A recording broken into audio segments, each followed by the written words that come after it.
Hello, everybody. Welcome back to the channel. And we've got a very special Desert Island Flicks today with Richard from Vintage SF. And if you don't know his channel, he's just going to tell you about the channel. But it's a fantastic channel where he talks about lots of science fiction. So, Richard, tell us about your channel first. Well, you can probably tell that it's about books. I look at Vintage SF, which I usually define as 30 to 40 years old and older. So we're 2025 now. So that would take us to about 1990 and earlier. And I review books, do book hauls, have some topical things that I talk about with sometimes with collaborations with other people. And sometimes I touch into media. So this is going to be a lot of fun. It's a little bit different than what I usually do. Yeah. It's interesting you say sort of about 40 years because that's two generations, isn't it? And I think that does mean that the world's changed a lot, I think. So I think it's quite cool to sort of consider that as vintage, because some people are like really picky about it, aren't they? And they go, well, it's not vintage if it's not 100 years or something. But I think it's good to go back to that sort of time. Yeah. And that's not to say that I won't read something newer, but the vast majority of what I read is probably from the 50s, 60s, and 70s. Have you got a favorite period in films? In film? I would have to say we're going to be talking about rewatchable movies. To me, that's very different. But I have to say there's some older science fiction films from the 50s and 60s that I really enjoy. And I know you're a fan also of The Twilight Zone, 1959 to 1964. Probably my most favorite TV series of all time. It's kind of crazy how the quality of that show is ridiculous. Like the writing, the acting, even the filming of it. Yeah. It still holds up because it was put onto film, so it's even a high resolution now. Yeah. It's very rare. I just don't know another example because the big rival for the Twilight Zone was The Outer Limits, wasn't it? Yes. And that's nowhere near as good. It's like it's got some interesting episodes, but it hasn't got that level of quality. And it was a bit of a different focus. It was really more it was definitely science fiction, but I think it was almost more towards the monster or horror side of things. Whereas Twilight Zone really wanted to play with your view of reality, or you had to try to understand what was happening, that there would be something that would be a paradigm shift in an episode. Yeah. And there's lots of morality going on it as well. And Rod Serling had a real kind of socio-political kind of angle as well, didn't he? Quite often, which I think is really good. Yeah. Okay, right. So I always start the show with when was the last time you went to cinema? Because I think cinema is the best place to watch films myself. I think cinema is an awesome place. So you'd call it movie theater, wouldn't you? I call it cinema. Same thing. It's interchangeable. Yeah. So when was the last time you went, do you think? I actually don't remember for certain what the last movie was, but I know that the year was 2019. It was before our COVID time, and I haven't gone since. Now, part of that is I do have a projector at home, so we can sort of put it onto a bigger screen here at home. The other part is, I don't know, maybe as I get older, I just don't want to get into a theater with a lot of people. But I'll call myself a grumpy old man. But I think the last one we saw, my wife and I, and she was laughing when I was telling her this, is I think it was Godzilla, King of the Monsters. There's a really interesting run of Godzilla films lately, isn't there? That my daughter's well into Godzilla. She says the last sort of 4 have been brilliant. But the last one in particular was like a little bit like, I don't know, like a big homage, wasn't it, to the original one? I've watched them all. Yeah, right. Okay. Godzilla -1 was really good. Yeah, that was the one I was thinking of. Yeah. So I haven't watched that yet. So I've watched all of the Kong ones, except the ones with Godzilla in it. And I think it's interesting what they've done with him as well lately. But yeah, I've got to catch up with Godzilla. It's definitely something I need to catch up on. It's always when I sort of feel more like that 12-year-old boy who used to try to stay up late on weekends to watch these movies from the 50s in there. That's how I feel with those. Yeah. I love the idea you got a projector. Do you like try and get films quickly so you can watch recent films, or is it just like a good way of watching older films. Yeah, we just we really hardly ever use a DVD anymore.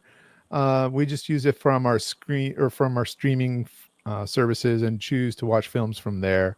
Yeah. And actually, one of the films I'll talk about, I just recently rewatched on a streaming service, and so that's Okay. why it's going to be in a list today. So my wife and I like to watch a little bit each day, but I spend a little bit more time in here than I do at the TV near our projection unit. Right. That's Yeah. fair enough. I was going to say, because I always like to include mine as well. My last visit to the cinema was actually a broadcast of a filmed theatre production of Doctor Strangelove. Wow. Yeah. That's a great movie. It's a fantastic movie. Yeah. And it was really interesting. So Steve Coogan, who's quite famous over here, he did I know. he did the Peter Sellers parts. Yeah. I could see that working well because he was Stan Laurel in a film for Laurel and Hardy, right? Yeah, I like that film. I thought it was a really lovely film. Yeah. Yeah, he's good, and he did a really good job, and it's really interesting the way they staged it. I do think because he played the 3 Peter Sellers parts as well as the Slim Pickens part, which I don't know if he was the right part for the Slim Pickens part, because I think they should have had someone really over the top, and Steve Coogan's quite reserved.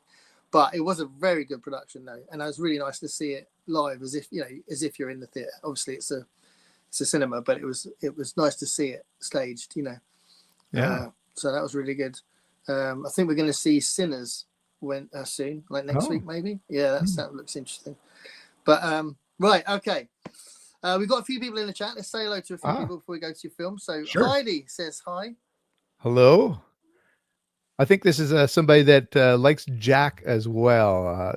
If it's the same Heidi. It's the same Heidi. Yeah. Heidi's really puts a lot of effort to join in on a lot of lives and comments a lot on all the videos. She's awesome and recommends a lot of books.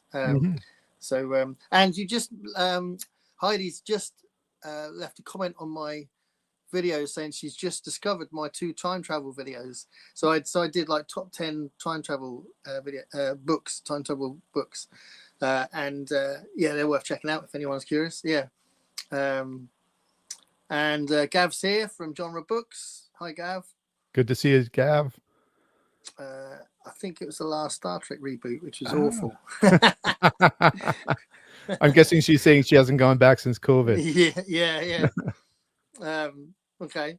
Where are we? Jim's here. Hi, Jim. Hi. Mystery Mayhem. Do you know Jim's channel? Yes, I do. Yeah. He's great. He's the one that also designed my logo. So we are intrinsically linked now. He's got a great voice too. He's got an awesome voice. Yeah, that's a good point actually. Hey guys, I need to do an impression. So yeah, brilliant. Right. So we've done our hellos.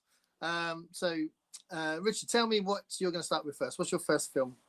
I was thinking we'll start with something light, something that stars a Canadian. If you hadn't, I don't know if we said this in here, but I'm a Canadian. I live right in the middle of the country, Winnipeg, Manitoba. And a lot of people might know that Second City Television or Second City Comedy Troupe, there's a troupe in Toronto that was very, very famous. And John Candy and Steve Martin starred in Planes, Trains, and Automobiles from 1987.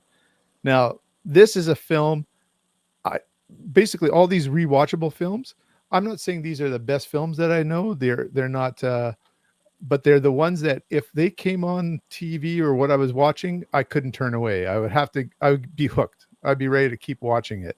And I have that with Planes, Trains, and Automobiles. I just laugh hilariously or uproariously at all the gags and all the scenes through there. And then it hits you with an emotional punch at the end. I don't know how much we really spoil movies on this, but these are all old movies too. I don't think I need to go further than that. But John Candy has an amazing range in here. And Steve Martin, everybody knows Steve Martin and some of his recent work, even Murderers in the Building. Is that what it's called? Something like that. Yeah. With Master Short. Yeah. So every time I see it, I'm just hooked. I need to see all the gags, and it's a lot of fun. So for me, it's sort of one of those go-to laugh out loud movies. And my wife can't stand some of the gags that are in there. She can't believe it that I'm laughing at it and watching it again. She'll sometimes just leave the room. I've had enough. I can't do it. Brilliant. I mean, John Candy's the way you say about that emotional punch at the end. It is John Candy's acting, isn't it? That really hits you. It's Yes. very powerful. Yeah, and you know what? It's a reveal. First time I watched it actually in a theater, it's a reveal that I never saw coming, and afterwards you go, "Hey, this all makes sense." It's almost like The Sixth Sense, right? There's a big reveal in Sixth Sense, the Yeah. movie, very different kind of movie.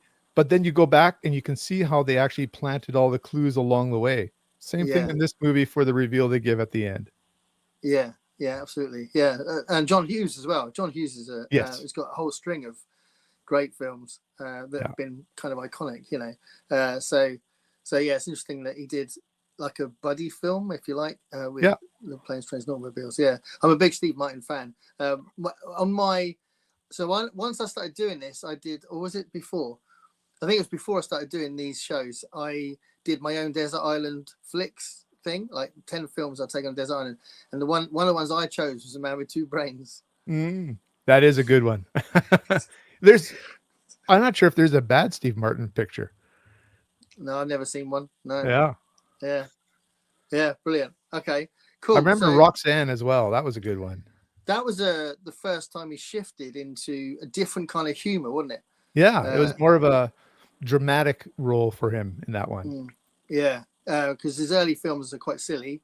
Yeah, and the humor is in how ridiculous it is. And I do love those films. But yeah, Roxanne is much more character based, isn't it? And yes, it is. Yeah, like a more normal sense of humor. Well, it was a take on Cyrano de Bergerac, I think it was, right? Yeah. Which I think he wrote. I think he wrote the adaptation as well as playing the main part, I think. Yeah. Was that Daryl Hannah? Have I gone mad? I was trying to remember who the female star was. I mean, obviously she's very important. I think you're right. I think it might have been. Yeah, it just flew into my head. I haven't seen that for years, but yeah, I think it might have been Daryl Hannah. What flew into my head was, did he play banjo in that picture? Because he does in so many. I think he does. I think he serenades her.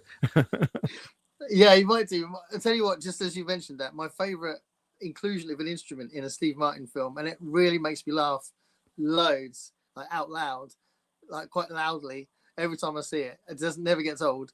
In the film The Jerk, you know, The Jerk, and he's walking down the beach with Bernadette Peters, and then and he starts singing her this song, and then she just gets his trump out and starts doing a solo. It's just really bizarre. It's brilliant.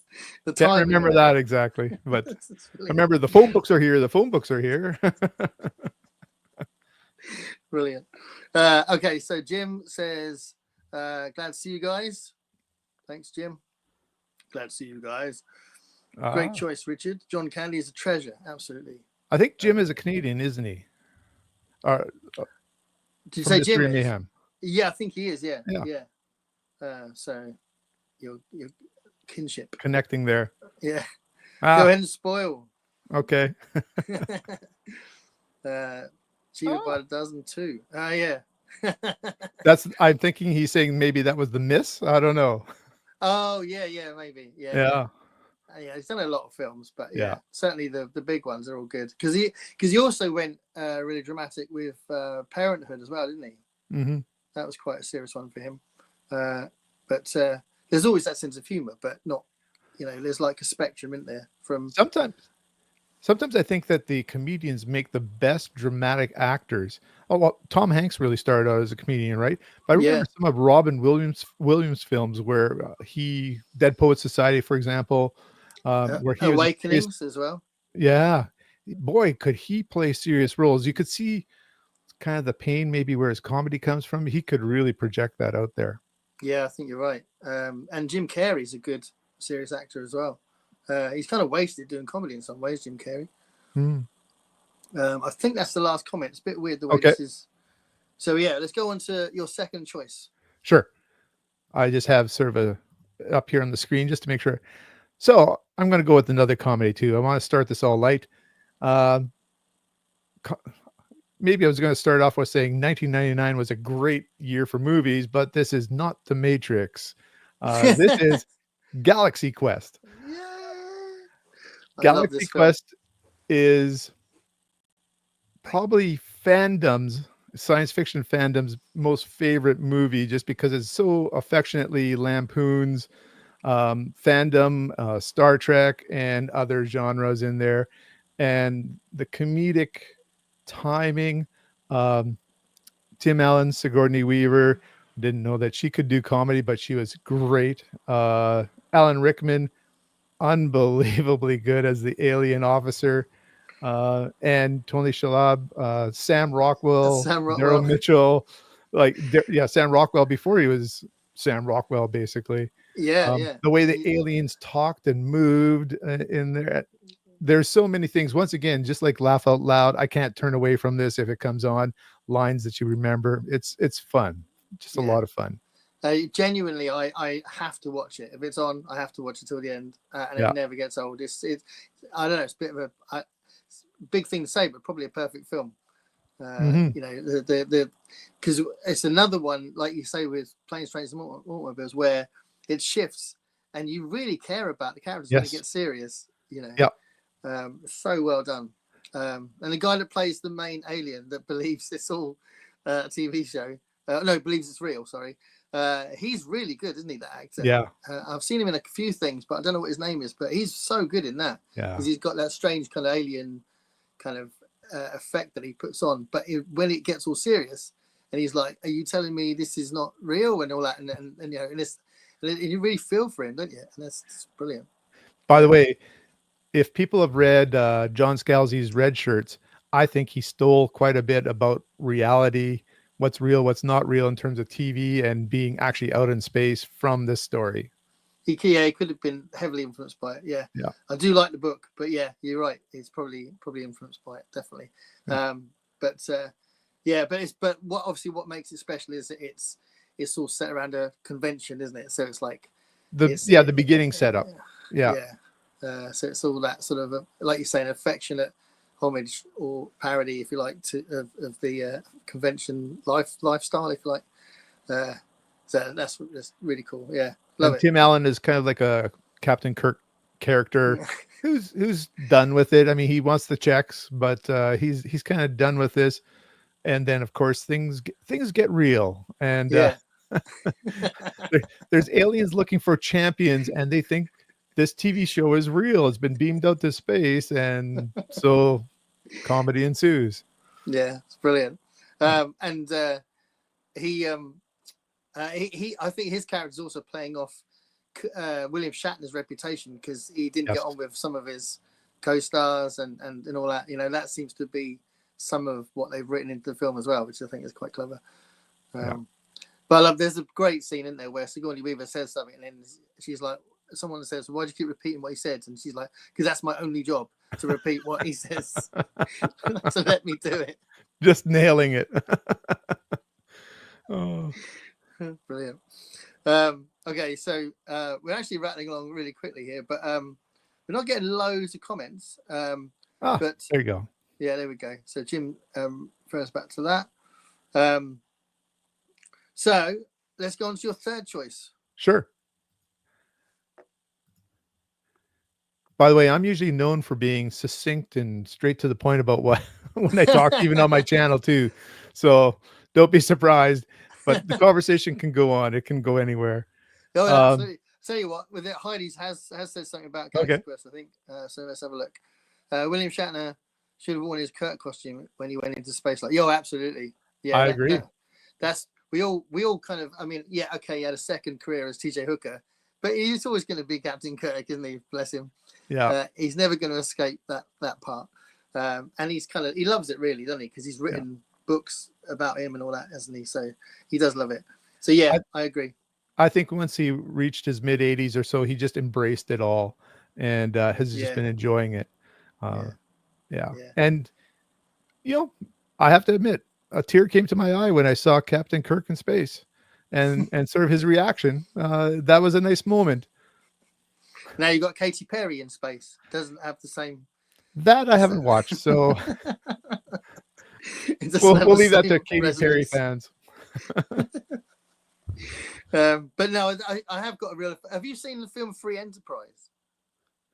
That sounds very familiar. Is that the one where there's fans pursuing what?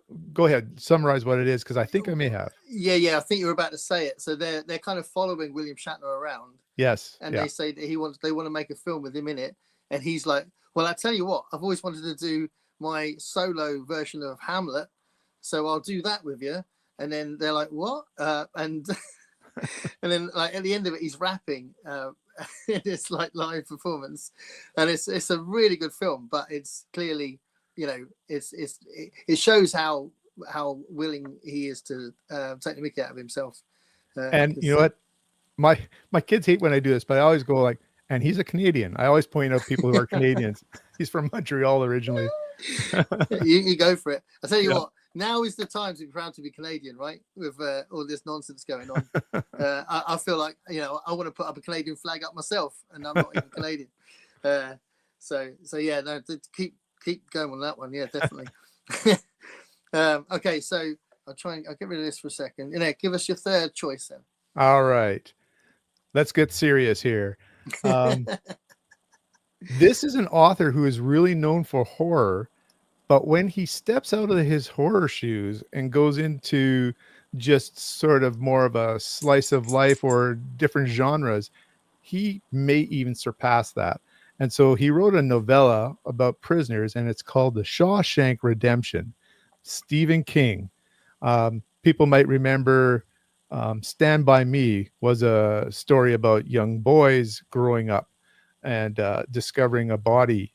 And it's very interesting. It's also a great film. It is a great film, and there's a lot. I mean, I could name Apt Pupil is another one that a lot of people don't really know as a film, but is really, really good.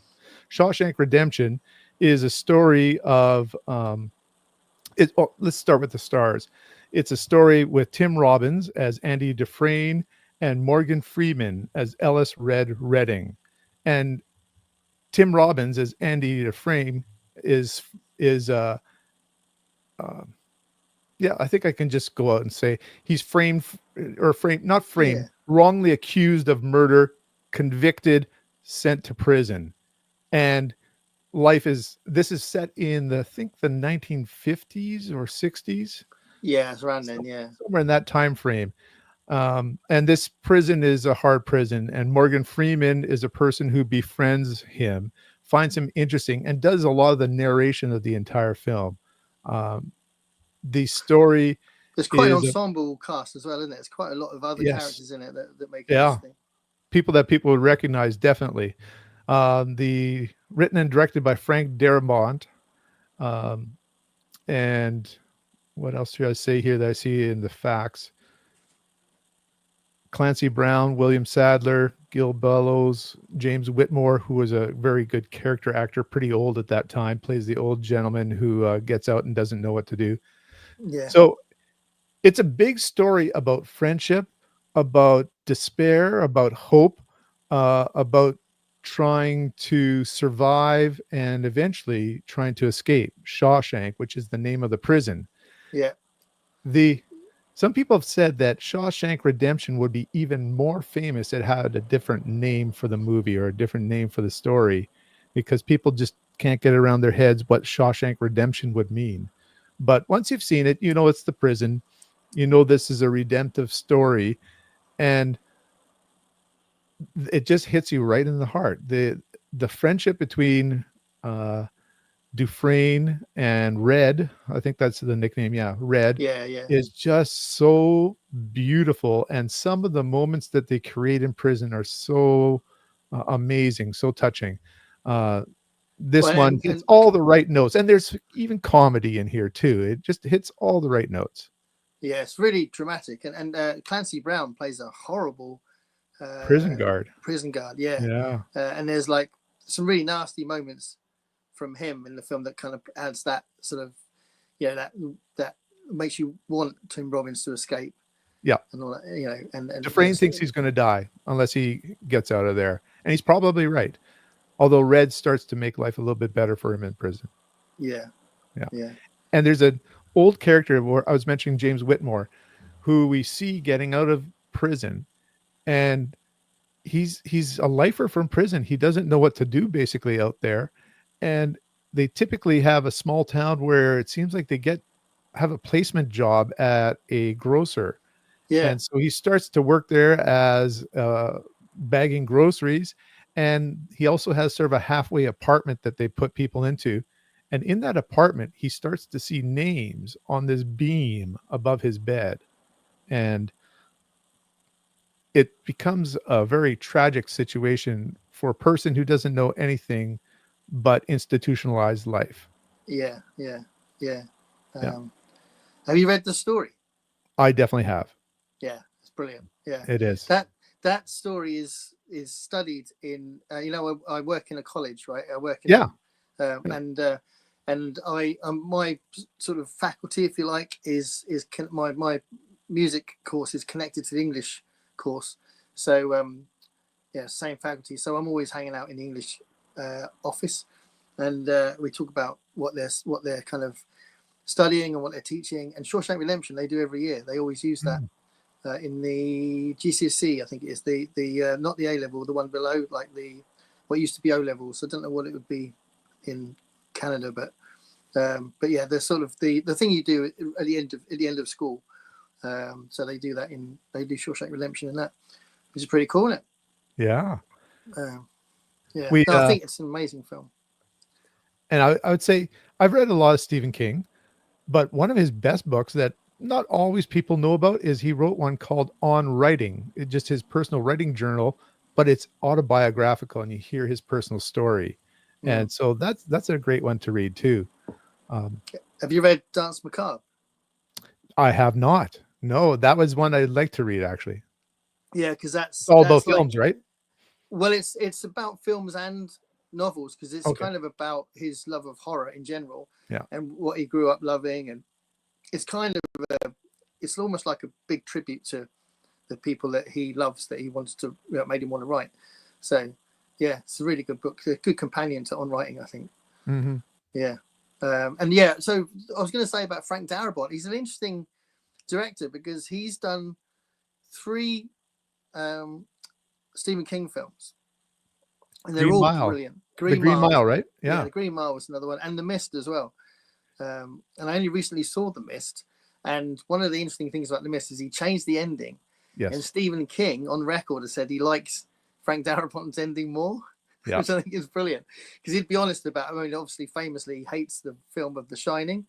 So I think Stephen King would be honest if he didn't like it. And he says he loves the ending that Frank Darabont did of The Mist, which I think is really good. I mean, it's a really shocking ending. Have you seen The Mist? I definitely have. Yep. It's traumatic, isn't it? It is. It's like, oh, Jesus. But also Frank Darabont was one of the main people that started The Walking Dead. So I'm a huge fan of The Walking Dead. So have you watched The Walking Dead? I have. I think I stopped after about season 3 or 4, but Okay. I've watched it. Yeah. Yeah. No, I've watched everything. Yeah. I'm really into it. Yeah. Have you read the comic books? Well, I'm about to. I started Oh. to, and then because it was getting too complicated watching that at the same time as reading it, because there were differences and that, I decided I'd read it afterwards, and I'm going to start them now. So because we've got Horror Mayhem happening next month, so I'm going to start reading them. I've got, I think I've got 8 of them. Yeah, I've got 8 of them, so I'm going to read them all in May next month. Yeah. So yeah, black and white, right? If I remember right, I was reading them. They're black and white, and there's I think 2 main artists. One that was for the first 40 issues or so, or something like that, and then a second artist, and they're both really, really good. Yeah. It's a very interesting, distinctive style of drawing, isn't it? Mm-hmm. So I'm looking forward to going back into it. But I just absolutely love the show. Really love it. So I wasn't one of those, because a lot of people, they stop at certain points. They either stop really early, like you did, or they stop at season 6 or season 10. But I've loved all of it. So it made it up to 10. They did 11 seasons. 11 seasons. Wow. Yeah, and a bunch of spin-offs. There's loads of spin-offs now. Because they've done 2 series all about Daryl, and they are really good. They're set in France, and they're such an interesting story that they concocted up for him. That's very different to anything they've done before. So that was really cool. All like protecting this boy that was seen as like a the chosen one who would bring peace and all this sort of stuff, because it was all like this religious sect, and he's just a normal kid, like in true Daryl style, and then but he wants to protect him, and it's just the really good stuff in that Daryl series. So out of all the spin-offs, that's the one to watch, I think. Okay. Yeah. Right. Anyway, I was just going to say also, when you mentioned Green Mile, that could have replaced this one on my list. That's definitely one I have a hard time turning away from either. And the character who plays John Coffey, he passed away at a young age, actually. But the big gentleman, I can't remember his name. I bet you somebody. Pardon me?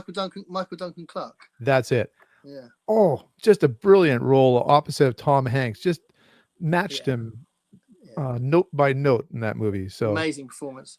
He did a couple of big things. I remember him in Daredevil.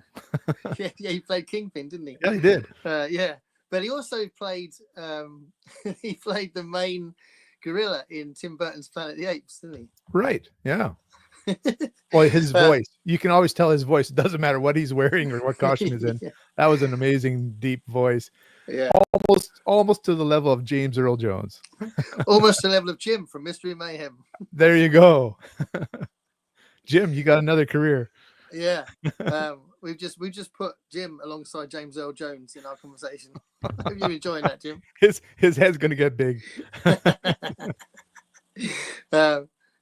Next time we do a video, Jim, I want you to say, "I am your father."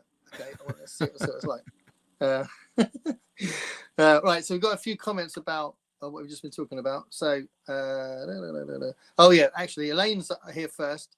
So she says, "Hi, all. I heard someone said something about Canadians." Yeah, Elaine's Canadian, so you're in good company.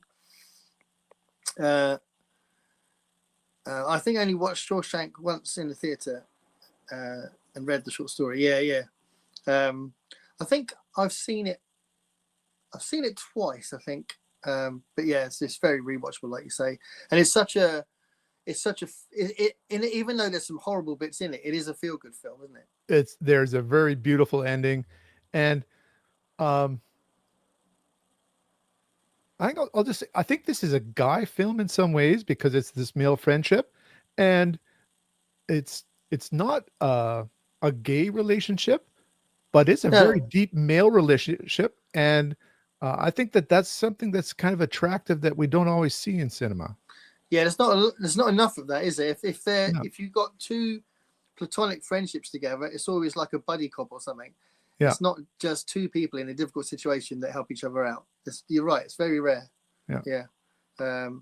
So Elaine is completely confusing me by telling me that she's in London. There's a London in Canada? Oh, yes, there is. London, Ontario. There you go. That's what she's saying. Why can't you guys just choose your own names? What's going on? That's because we came from you guys. You and France populated our country and took over from our indigenous people, which we've got to work out. Yeah. I'll move on from that then, it's like there's so many places in America and there's equivalent, because I'm in Portsmouth. There's a Portsmouth in New Hampshire, and I live in Hampshire, so it's like that's the new one. This is the old. This should be called Old Hampshire now, and this should be called, and it can't be called Old Portsmouth because there's a part of Portsmouth that's called Old Portsmouth, which is the battlements thing. We have a creek running through pretty close to where I live, and it's called the Seine River.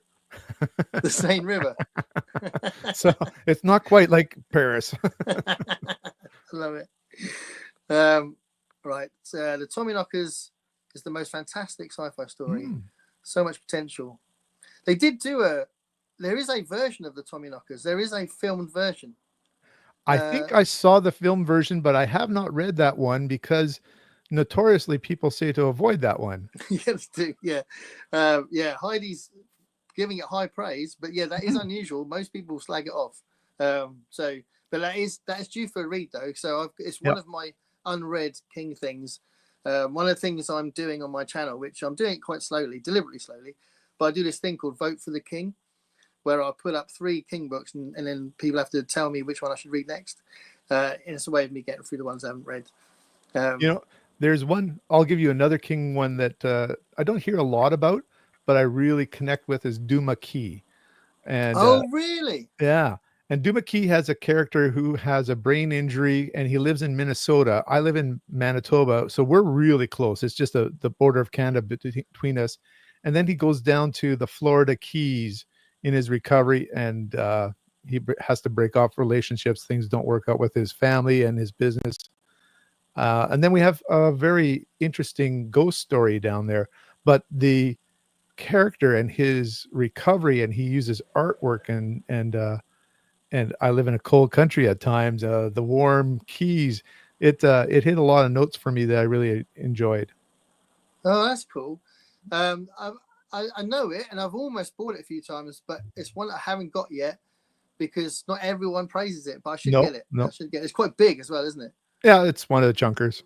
Yeah, well, yeah, one of his chunkers. He does that. He does that now and again, doesn't he? Yeah. I'm glad that he's good at writing short stories as well, isn't he? So it's very nice that good. He doesn't have to always write big stuff. I think he's better at short stories and novellas than he is at his novels. Right. Okay. I think there's good and bad in both forms. Okay, so let's have a look. Readers of the Lost Ark. Hi, mate. Thanks for popping in. The Shawshank Redemption is such a great film. I enjoyed the novella, but the movie was so much better. I think it's the acting and the directing.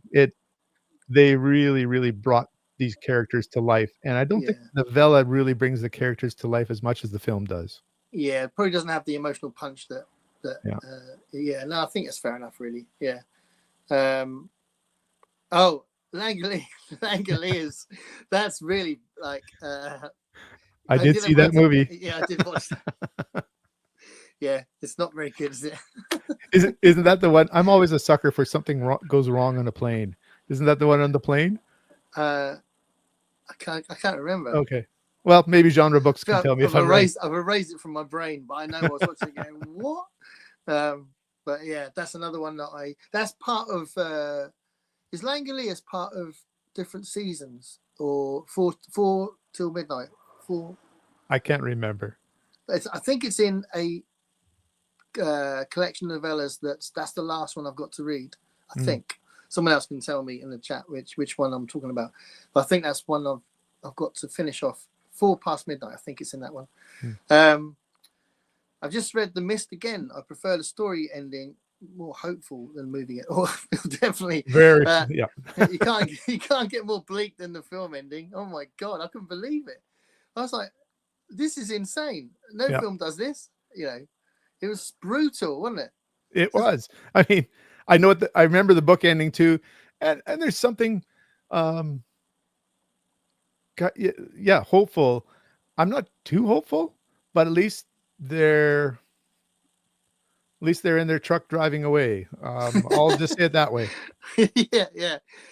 It's the fact that again, I'm trying not to spoil anything, but it's the fact that there's a child involved that makes it so shocking.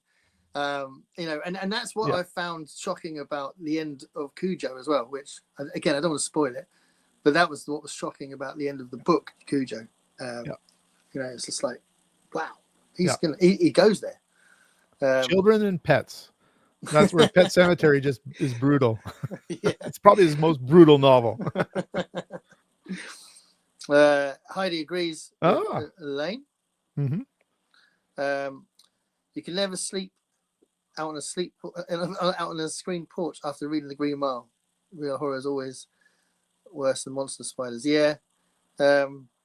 Green Mile. It's pretty powerful and it stays with you, doesn't it? Yes. Yeah. So looks like. I mean, in short, you might say it's about being on death row in the 1930s, and a falsely accused man is on death row. But there's a supernatural element to it as well. Yeah, absolutely. Yeah, and there's so many. It's what happens with the other characters as well. Sam Rockwell's got a really nasty character in it. Yeah, so that's the second movie we've had with Sam Rockwell, or that we're talking about with Sam Rockwell. He's become my favorite actor, actually. Oh, yeah. So it used to be Jeff Bridges, but I think Sam Rockwell's taken over. So yeah. I think Jim's keeping in mind the second career we have for him. I think so. Yeah, I think we may see him say, "I am your father." That'd be awesome. Richard, if you like bromance, I implore you to read The Lions of Al Rassani. And I Here we go. believe Guy Gavriel Kay is a Canadian. I Nice. haven't read any of his books. This is a bit of a running theme here that Canada is Yeah. amazing. I did see him once, though, coming through one of our bookstores for a signing. Oh, really? Yeah. That's cool. Quite a few years ago. I went to, I haven't been to a lot of signings. Oh, well, can't really talk about it now, but I did go to a Neil Gaiman thing, which was really good at the time. Yeah. And we'll move on. But but I also went to John Delancey signing a Star Trek book he'd written. Oh, yeah. That's the guy who plays Q? Yeah, he wrote a book about Q, so that was kind of funny. That's cool, Elaine. My dad was from Strathroy. That's in Canada. Yeah. Elaine says, I'm picking on her. I'm not picking on you. That's interesting. So Elaine translates me saying that she's from London, England as picking on her. What's wrong with being from London, England? Hey? The premise for Tommy Knockers is super, but he wandered from it. I love Doom McKee and Nightmares for a Week. Oh, here we go. So yeah, another defender of Doom McKee. I like that. I always like, because I think he's such a sometimes people slag him off just because he's popular. I think I like it when people praise what he does, because I think he's a very clever boy, Stephen King. It's an amazing body of work, and a man who's approaching 80, I think, who's still putting out a book a year. That's amazing. And good books as well. Yeah. Some of his latest ones I think are really good. I recently read Holly, and I think Holly is definitely one of the best books he's ever read. An amazing book. Elaine says, I grew up in Tillensburg, moved to the city for work. That's a name I don't recognize. Oh, okay. That's probably, I assume that's in Canada. Dean Stockwell. Oh, hold on. Dean Stockwell Airport. That's the gentleman from Quantum Leap, if I remember right, the TV series. Yeah. I think she's saying Dean Stockwell is in the Langoliers, I think, and it's set in an airport. It's at the airport, not the airplane. That's right. Yeah. Here we go. Stranded Plane, Dean Stockwell and cousin Belkey from Perfect Strangers. Some of the worst CGI I'll ever witness. But that was made in the 90s, wasn't it? And CGI was pretty. It was pretty young as far as a kind of technology. So I think you've got to give shows. If you're going to slag off, it should be on the acting and the filming and the script and stuff like that, I think. Well, whoever was creating that one, I think that was a money grab. I don't think that was a great loving homage to the story. No, I don't think much of it's any good anyway. Yeah. I have seen the movie and need to read the story. Oh, yes, from Elaine. Reads of Lost Ark says, is this the Canadian hangout? I'm from Cornwall. You're in the right place, readers. So, well, you can probably guess that Brits are very much allowed here as well. So, yeah, nice to see you from Cornwall. We're all in the middle of an afternoon on Easter here. I'm not sure I guess there's no hockey game on right now. I don't know. Oh, okay. Well, yeah, Easter Sunday is a thing. But I think if my wife hadn't gone on holiday when she did, I think we'd probably have my daughter around and we'd probably be having a roast dinner or something. But as it is, it's just any other Sunday to me today.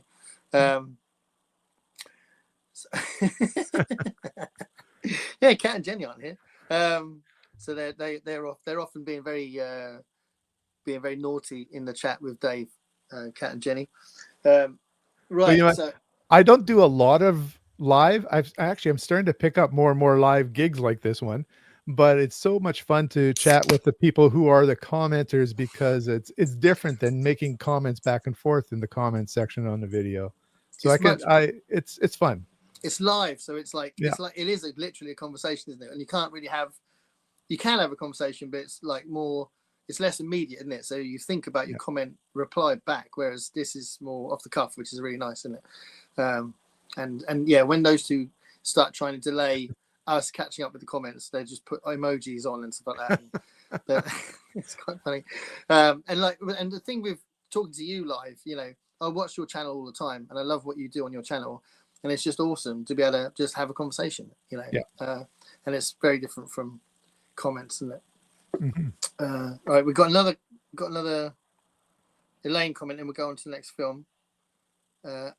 I was over on Margaret's birthday live and saw you were on. Yeah, I was setting this up, so I couldn't go on Margaret's birthday live. So I'll try and catch up on that one. Margaret Pignard is an author, and she was like a birthday live. She does all of her videos are live streams, which I think is really interesting. And she says she does that because she doesn't want to edit them, which I think is quite funny. That's a great enough. That's a great reason. Sure.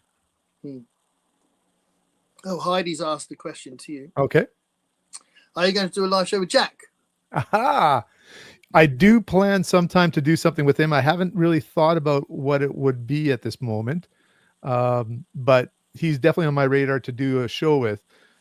You're thinking live would be the good way to go. That might be interesting. He reads a lot of books that I've already read, so we could have a good conversation. He's very, very, very, very easy to talk to as well. He was a guest with me and Dave a few weeks ago, and it was a really lovely show. And I think it was the first live he'd ever done. So he's sorted out with all his technology and stuff. But yeah, no, that'd be great to see you two bouncing off each other as far as your experience with sci-fi, because he's read quite a lot in a short amount of time. I know. Yeah. Well, I think he was going from the start, from the beginning, wasn't he? I think and he really latched onto a best 100 books list.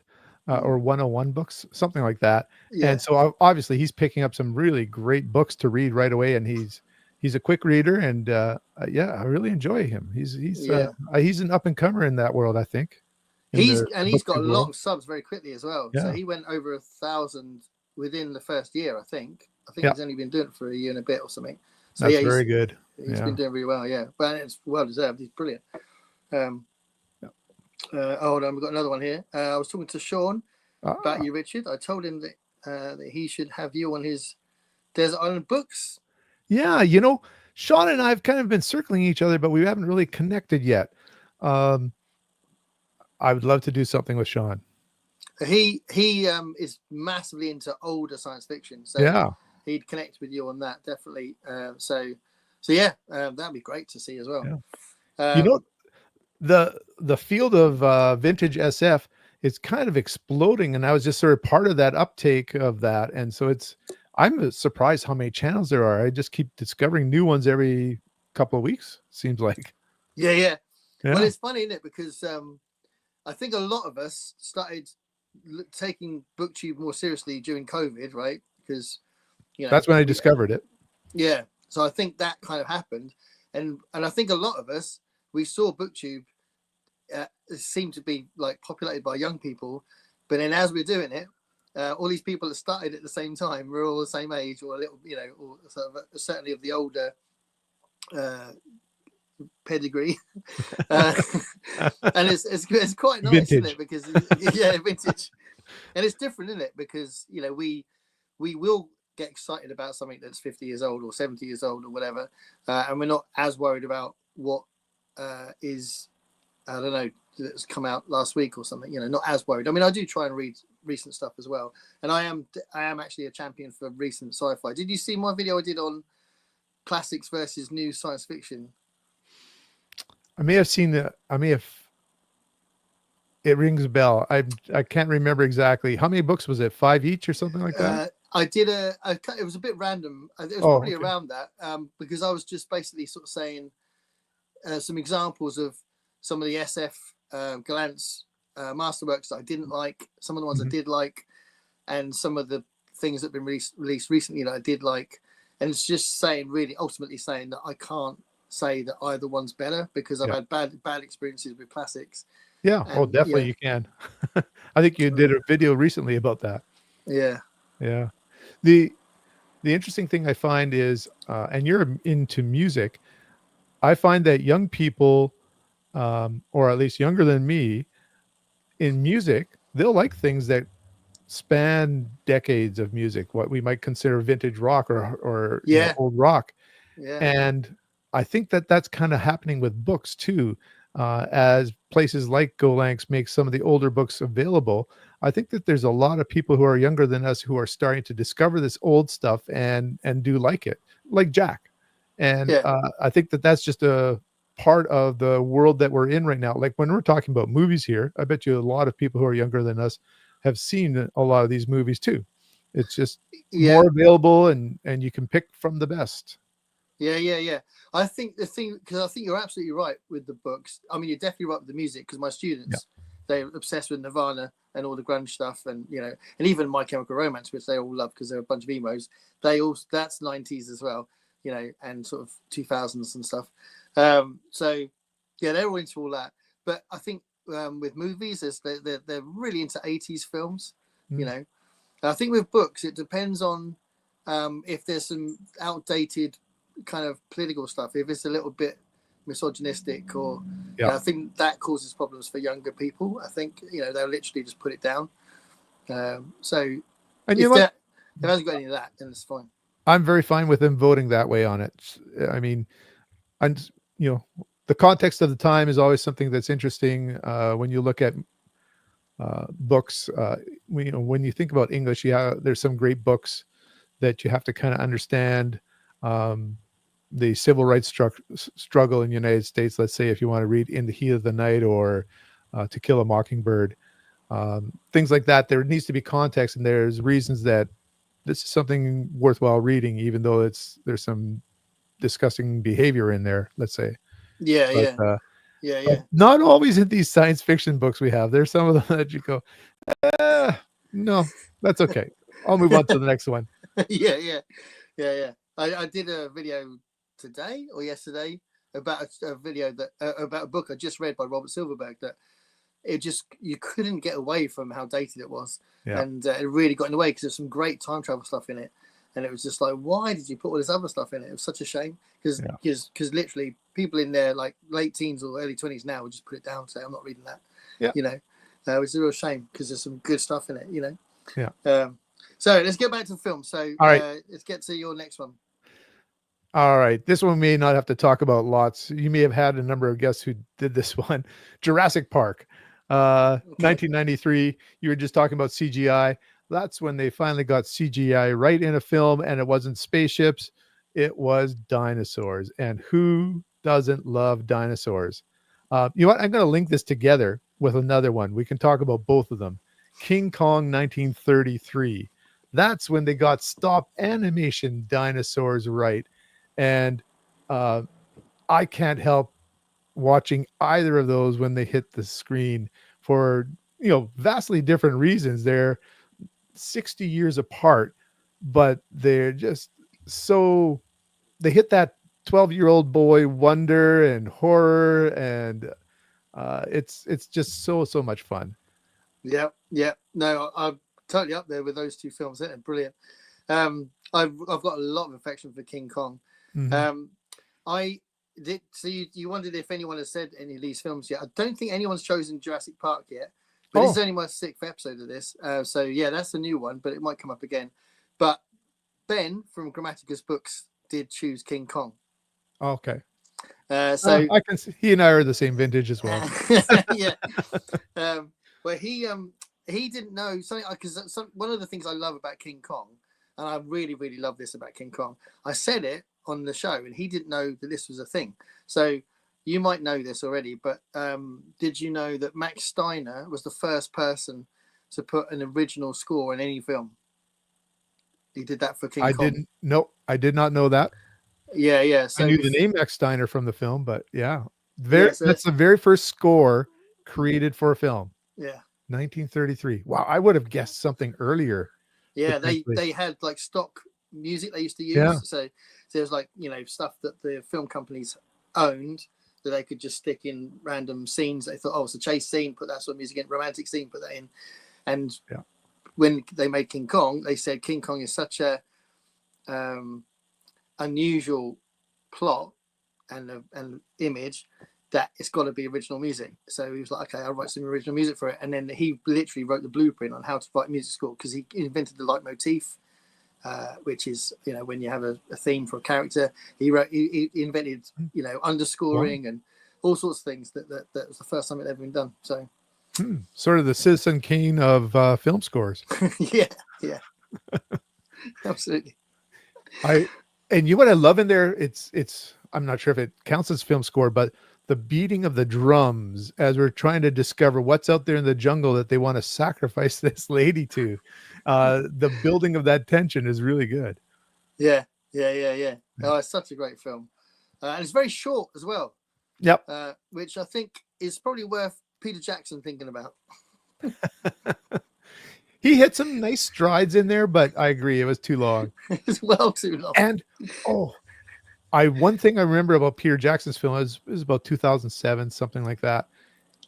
He had arranged for the person to say a line in the film or be a star in the film right at the very end was going to be Fay Ray, and she was like something like 97, and she died like a month or two before they were going to film it. Oh And my I just thought, God. that would have been amazing. That would have been amazing. Yeah, that's a typical thing that he might have thought of because he's a film fan as well, isn't he? I guess we should mention Fay Ray was the star of the 1933 film. She was the who was kidnapped by the gorilla. Yeah, she was the beauty that he fell in love with. Definitely. And it was beauty. It was beauty that killed the beast. I think that's exactly the line, isn't it? Yeah. So maybe it was that line that she was going to say. I think it is, because that's what she said at the end of the film in 1933, and Jack Black doesn't quite deliver it in a way that's the same as the beauty delivering it. Wow, that's so cool. That would have been good. So Jurassic Park. Yeah. One of the things I think is kind of funny that it always amuses me. I'm a huge fan of Westworld, right? Mm-hmm. Michael Crichton wrote the screenplay. Yeah. It's exactly the same plot as Jurassic Park. Exactly the same. He's used that plot a few times. He's ripped himself off for Jurassic Park. I think it's hilarious. It's like, I want to make a new film or write a new book. I'm going to use the plot of what he used for that, and instead of robots, it's going to be dinosaurs. But he is such an easy writer to get into. I sometimes think about these bestseller writers, how they can make you just page turn like crazy, and then you're reading some science fiction. It's like you're slogging through some things in here, and you're wondering why it's taking you so long to read a 120 page book. He had that quality. He had that bestseller popcorn writing quality that is so fun to read sometimes. Yeah, absolutely. Jurassic Park has got it's one of those things, because I am going to catch up with the other. There's two I haven't seen in the franchise, but none of them are anywhere near as good as the first one, are they? I agree. And the book was even better. And I heard someone mentioning this recently. The second film was called The Lost World, and I wish I could remember who was mentioning it, but they were excited because they'd read the second novel that he created of it, and it was nothing like the novel. It was like a completely different script, and he was so angry. Right. But yeah, I agree. First film, awesome. I feel the same way about The Matrix. First film, awesome, and then they went just too far and too bloated after that. Yeah, I didn't even bother seeing the third Matrix because the second one is so bad, I think. Yeah. And the first one is fantastic. And it's too bad because it takes away from the first one. I think the first one, if there had been standalone, it would be even in higher regard than it is now. Yeah, I think you're right. I think it's now seen as a sequence of films, it gets judged as a trilogy. And that first one, like you say, it was groundbreaking for all sorts of reasons. Yeah. Although, do you know the film Dark City? Oh yes, I agree. Yeah, and that's another lot of similarities. There's another reality that nobody knows about, and I love. Very different feel, though. I mean, to bring it into the action era of filmmaking, and to do that, I mean, it's a mishmash of all sorts of things, of philosophy and religion and reality. Philip K. Dick could be, some of the things that Philip K. Dick did with reality. Yeah, but they do a great job of mixing all the ingredients together into something that's a classic, I think. No, I agree. And they did. They also directed that adaptation of V for Vendetta, and I enjoyed that. Yes, I thought that was amazing. Yeah. It was genuinely anarchist, which is not something that you think a film company would allow to happen, but it's a really like a proper uprising, isn't it? It's amazing. So really impressed with what they do. You may have guessed that I like graphic novels. I've read it before I saw it. That's for sure. Yeah, me too. Yeah, and I read it in the original like single volume things before I read the graphic novel. Well, nope, I did the omnibus or whatever you would call it.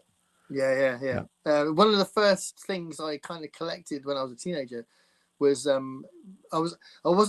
went to London regularly quite late compared to some of my friends, because my mum didn't have a lot of money, and I had a mate who went to London all the time because his mum worked in London, and he told me, about these shops that have these comic shops that you can find all these different things. And I remember going there a couple of times and finding these issues of V for Vendetta. Going, oh my god, I've got number 6. I've got number 7. So yeah. How So long was the train ride to London from from where you lived? It's 2 hours. It's 2 hours yeah. from Portsmouth. Yeah. So it's not too far. I mean, the reason why we have the Portsmouth accent, so my voice is absolutely linked to London, because Portsmouth and London was a frequent kind of join, so is Brighton. Lots of people who live in Brighton commute to London all the time. It's like the main commuting city. Well, you know what I did here, you'll get a random fact about me that I don't think I've ever told here on YouTube.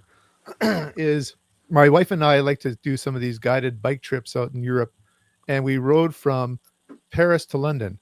And so part of that was coming across in the ferry from Dieppe to, I think it's not right in Brighton, but beside Brighton, there's a ferry station.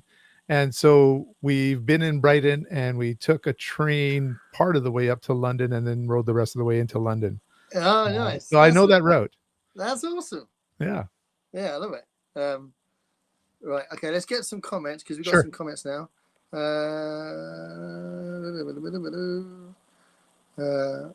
I am booking guests again, and always appreciate fellow Canadians. So Elaine's asking me to go on her show, so check out her channel.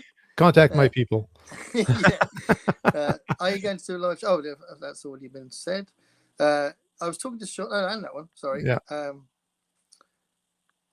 They've got 3 direwolf pups, dinosaurs by the end of the year. Oh, yeah. Yeah, I've heard about that. Yeah. That happens a lot with sequels. First one typically the best, others meh. Yeah. Oh, Medium John Silver's here. Hi, mate. My idea for a better ending for the Matrix 3. Neo assumes control over the digital reality and turns himself into the one character the agent cannot defeat, Bugs Bunny. Immortal. Any appearance of Bugs Bunny would make me happy. One of the ones I put in my Desert Island discs, Desert Island Flicks, that video I did was Who Framed Roger Rabbit.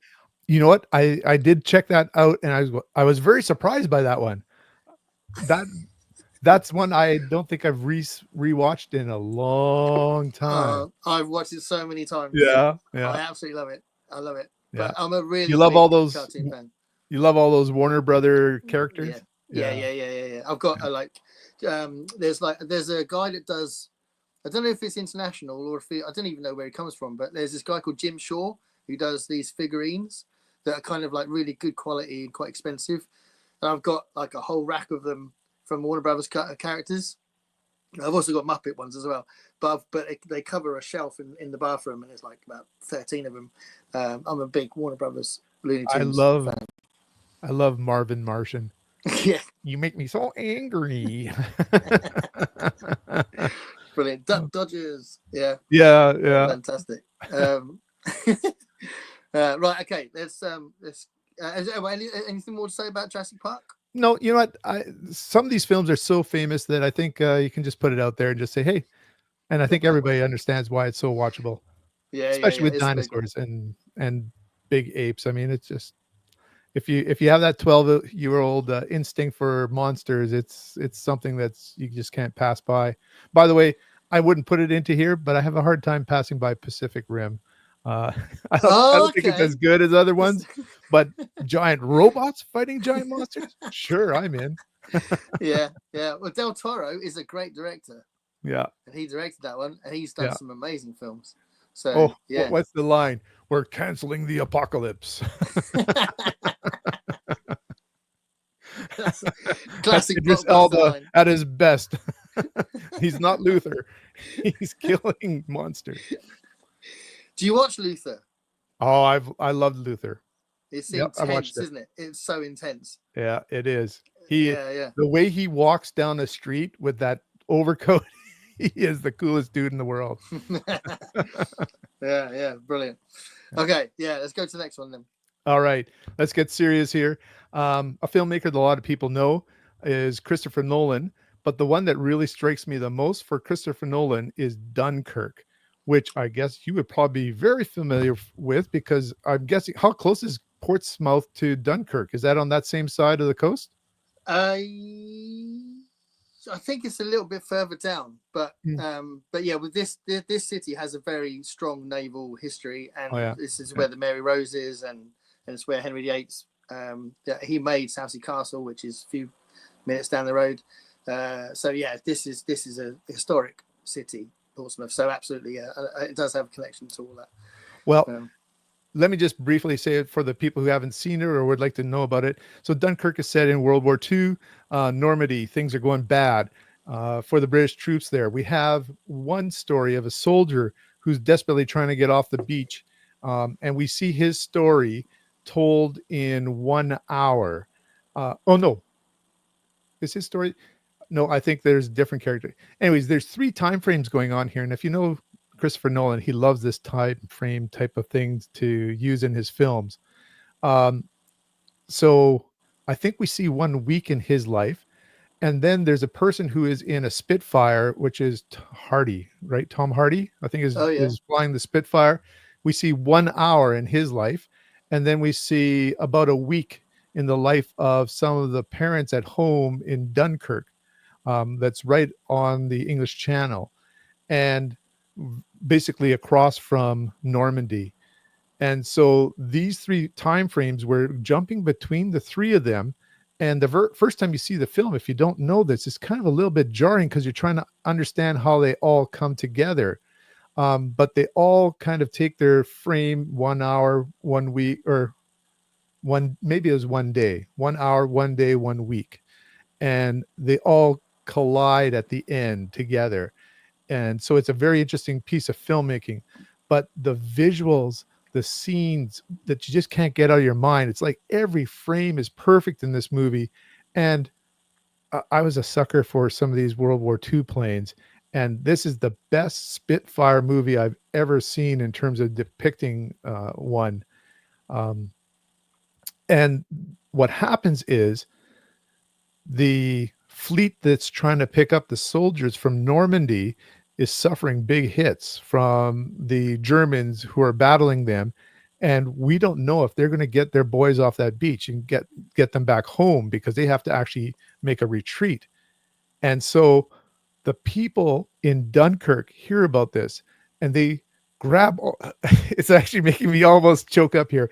They grab all their boats and they're going to go across the channel to get their boys. Uh, and then the plane is trying to help protect the boys on the beach. Um, it is it well, it hits me in a place that I feel it. It's it's just a masterpiece of a film, and you can watch it again and again and pick up all the things that Christopher Nolan. It must have been his most passionate film for him to make because of the detail that he puts into it, and I can't get enough of that film. I think he had a relative, did he, that was involved in Dunkirk? Is that right? Mm-hmm. I I think his believe so too. Yeah. grandfather thing. Yeah, I mean, I'm a huge Christopher Nolan fan, but the two films I haven't seen by him, I've seen all of his films except two. One of them's Dunkirk, I haven't seen that, and the other one's Oppenheimer. So I haven't seen these sort of more realistic ones. But he's an amazing filmmaker. Yeah. So yeah, I don't doubt what you said at all. I'm sure that, and that's interesting that you say that he plays around with the structure and the narrative, yeah, the linear narrative, because he does that all the That's time, right. doesn't he? He does. I almost to a point where it's not great. I think Tenet, was that the name of the one Yeah, that he went overboard on that one. yeah, that's his Uh, own. For me, that's his only failure. I think it's a mess, really. yeah. And I know clearly there's a risk of it being like that, but Inception wasn't a mess, and that No. was very complicated. Yeah. So it's not about whether the audience wants to be challenged, but Tenet just was too much. So Yeah. yeah, I think he went to, but his first film was backwards, wasn't it? Memento. Yeah, Yes, I really enjoyed. Is that his first? I'm trying to remember yeah, if yeah, it's his first or yeah. second. It's his That's his first film. first. Yeah. Yeah, Yeah. written No, with his brother. that's a marvelous film. Yeah, yeah, and obviously completely the whole point is the structure is shifted, and you're wondering what the hell's going on. Then it starts clicking. You go, oh, I see what I'm watching. And then by the end of it, you're like, wow, that was an experience. What's interesting about him is, besides doing the Batman trilogy, every film is very different from each other in terms of genre, even. And so I love that he goes and experiments and tries that. I mean, there's a lot of things in Interstellar that are very rewatchable as well. Yeah. No, Interstellar's fantastic. I watched it. It's actually better the second time. I've seen it twice now, and the second time I enjoyed it a lot more. So I don't know why, but yeah, that's how I found with Interstellar. I think a lot of his films are like that. He's built for rewatchability. Yeah. He's doing the Odyssey now, isn't he? There is a classic. Was it is the Odyssey the one with the Trojan horse? Because I think they're doing the Trojan horse story is he with doing Troy.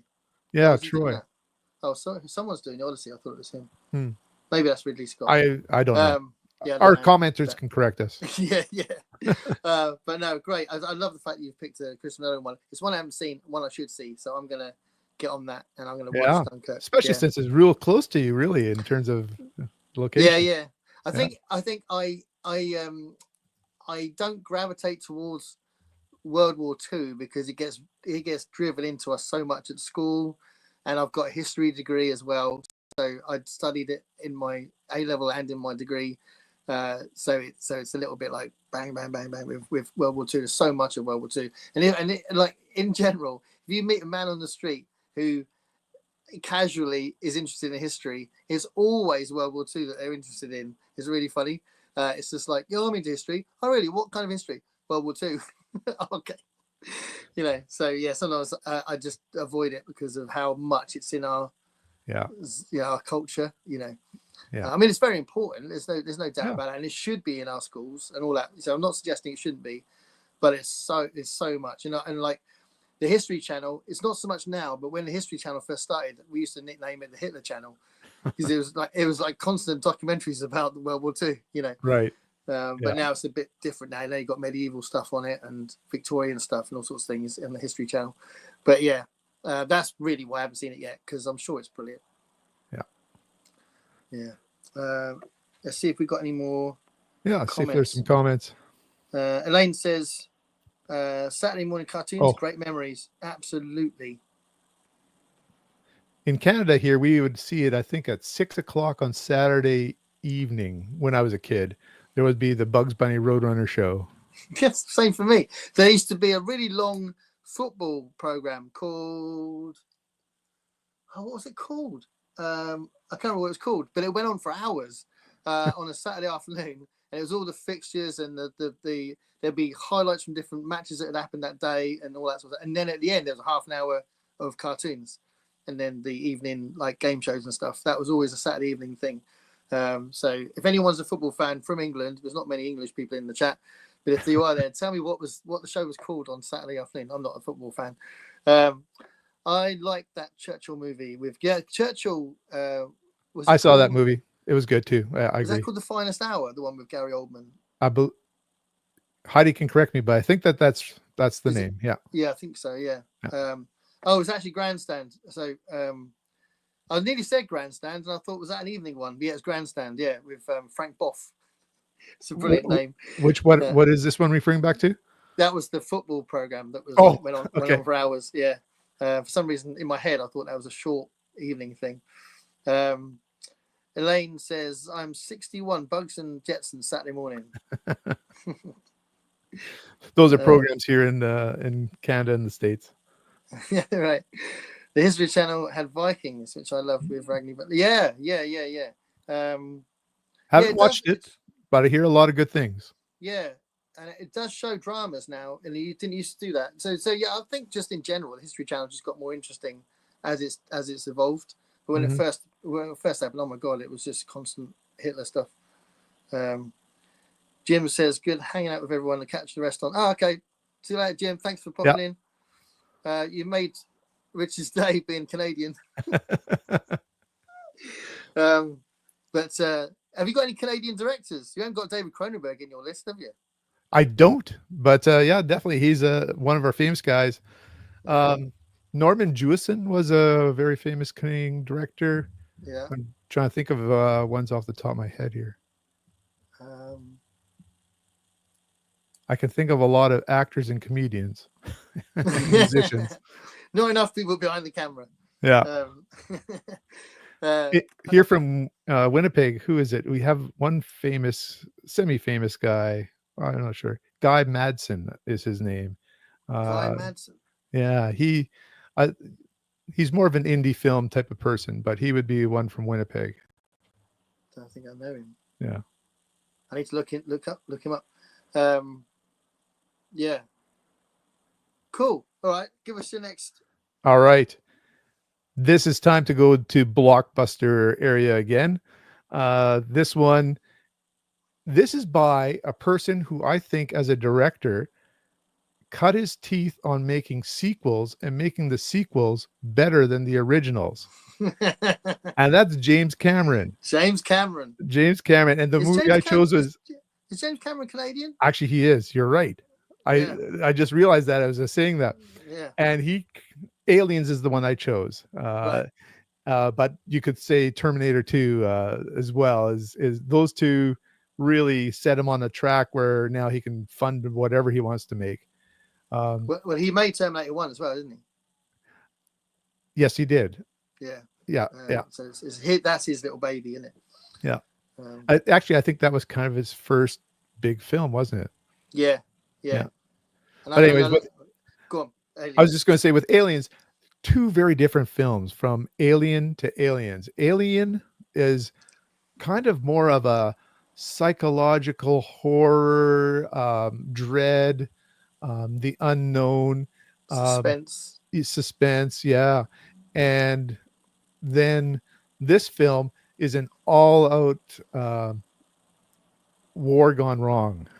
Yeah. Well, it's a military film, isn't it? It is. I mean, they're coming to this planet to try and find out what has happened to the colonists there.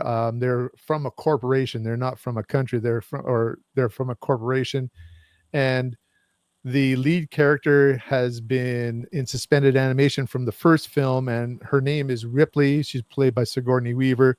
And this is what a lot of people think of as one of those really first strong female characters in a science fiction action movie.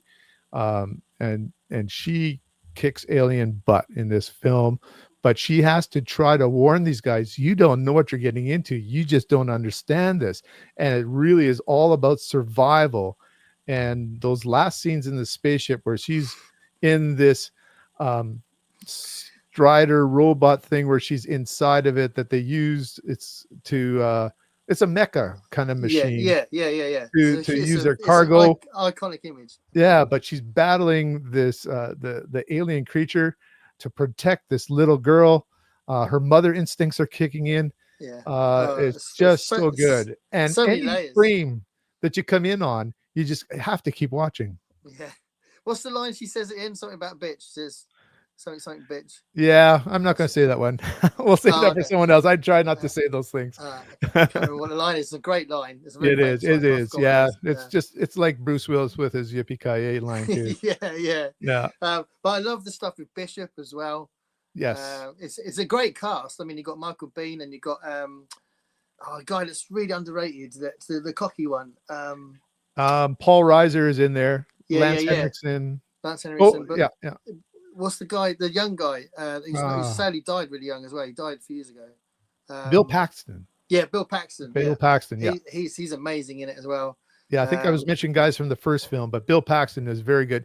Yeah, he's like a whiny guy, like we're gonna all die. yeah.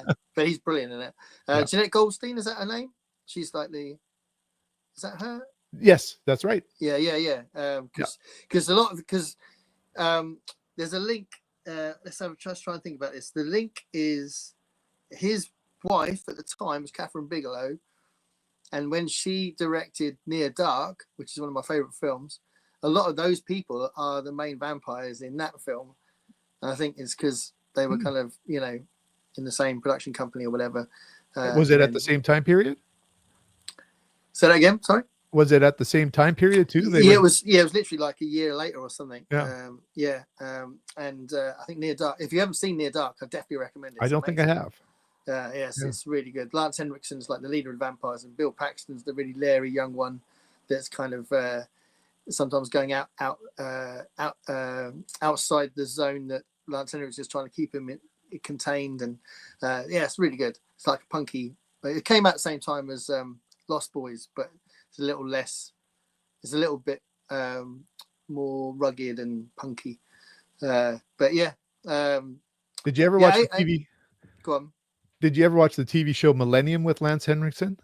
Yeah, that was really. He was so good in that. Yeah, he's a great. Yeah, I think he had that great voice too. Yeah, great voice and real kind of screen presence. Definitely, there was a charisma to him. Yeah. It doesn't seem to be as busy at the moment, but maybe it's because he's that much older. I guess I don't know. Is he still alive? I think so. Okay. Yeah, I think he is. Yeah. But did you see? Because this is kind of underrated, I think. Did you see that really short-lived one series of Sarah Connor Chronicles? I saw the first season. Yes. I think and it was actually very good.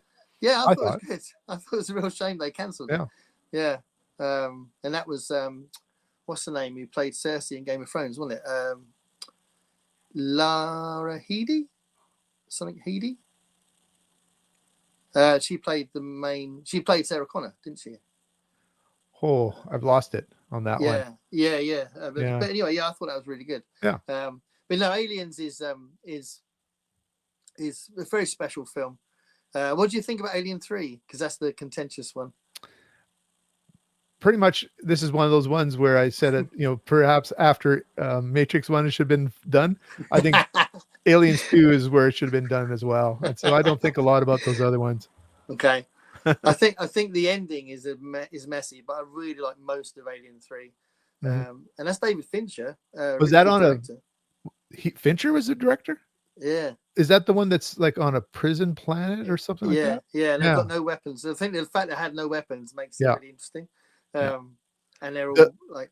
Was it Charles Dance? No, that's not the right actor. Yeah, I think Charles Dance is the. The gentleman that she frees in the medical area of the prison. Yeah. He was a very good presence too on film. Yeah. So there's some, I think, in some ways, even though it's very, very messy, there's some good things about Alien 3. Yeah. But I think there's a book about the whole complicated process of these films being made, and they were rewritten and then rewritten and then rewritten, and it's just a recipe for disaster. I think if there should be warning signs when a production company starts doing that, they should go, hold on, we shouldn't be doing this. We shouldn't keep rewriting it because it's going to be a terrible film. Yeah. I'm always sad when there's a film that they don't have that preview night because they know that their reviews will be horrible. And you go, oh, I was waiting for this film, but now they're not even having an early screening for anyone. Yeah. Okay, let's have a look at some comments. So we've got, it looks like Elaine got there first because she said Avatar Cameron. So she and then forgot that he did Alien and Terminator. Yeah, so he didn't do the first Alien, that Ridley Scott. But yeah, he did Aliens. And the he didn't do the first Alien. That was Ridley Scott. Scott. Yeah. Cameron's first film was Piranha 2. Of course it was. Yeah, John Sayles. Yeah. It's a very special film. Clearly, he doesn't want us to think about that film, does he? I don't think he minds. He's got enough money. Yeah. Well, he's obsessed with the Avatar stuff now, isn't he? Yep. That's what he's putting all his effort into. And to be fair, we've been talking about some of his great films, but a lot of people would know him from Titanic as well. Definitely. And that was another 1999 film. That was an amazing year for movies, from what I remember. Huge success. I saw the first Piranha movie. It took place at a lake in a sleepaway camp. It was part of a creature feature week. No, I've got a sort of affection for the first Piranha film, but and then Gavin says, "Did you go swimming after?" I do have a lake house, and I do think about the movie every once in a while. Love it. Speaking of Lost Boys, time to go hang with the vampires. Ah, okay. Elaine's gone. That's been fun. Have a great one. You lost another Canadian. Oh, they're dropping. Well, you know what? It's like I said, it's Easter afternoon here, so Yeah. I think Charles Dance is in the Borg movie and the Pig movie. That's James Cromwell, I think. You're thinking of James Cromwell. if you're thinking of Babe, that's James Cromwell for sure. Yeah, and because James Cromwell was also in the Borg movie First Contact. Okay. He played. He was. He what's his name? The character that was the first one to meet the Vulcans. Yes, well, he was the guy who invented warp speed, right? Yeah, Or warp engine. Yeah. I can't remember the character's name, which is very bad. Call myself a Star Trek fan. But yeah, it's James Cromwell. I think Charles Dance is the wrong name too, because I think that's the actor I'm thinking about is a black actor, and I think Charles Dance is a white actor. So. Oh yeah. Charles Dance is the one that was the kind of patriarch in the Lannister family in Game of Thrones. Yes, he was in Alien 3. Oh, he was. Okay. Yeah, but I think Forrest Whitaker's in it as well. Are you thinking maybe of Forrest that was Whitaker? It? Yeah. He was in Alien 3. I haven't got a lot of memories of Alien 3. Yeah.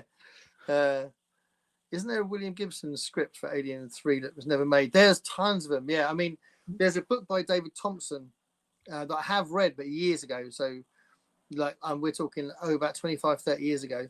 And it goes into loads of different details about what was written, how it was rewritten. And yeah, William Gibson does feature at some point. So yeah, it's an interesting book if you get hold of it. That's his name, Zephyr Cochrane.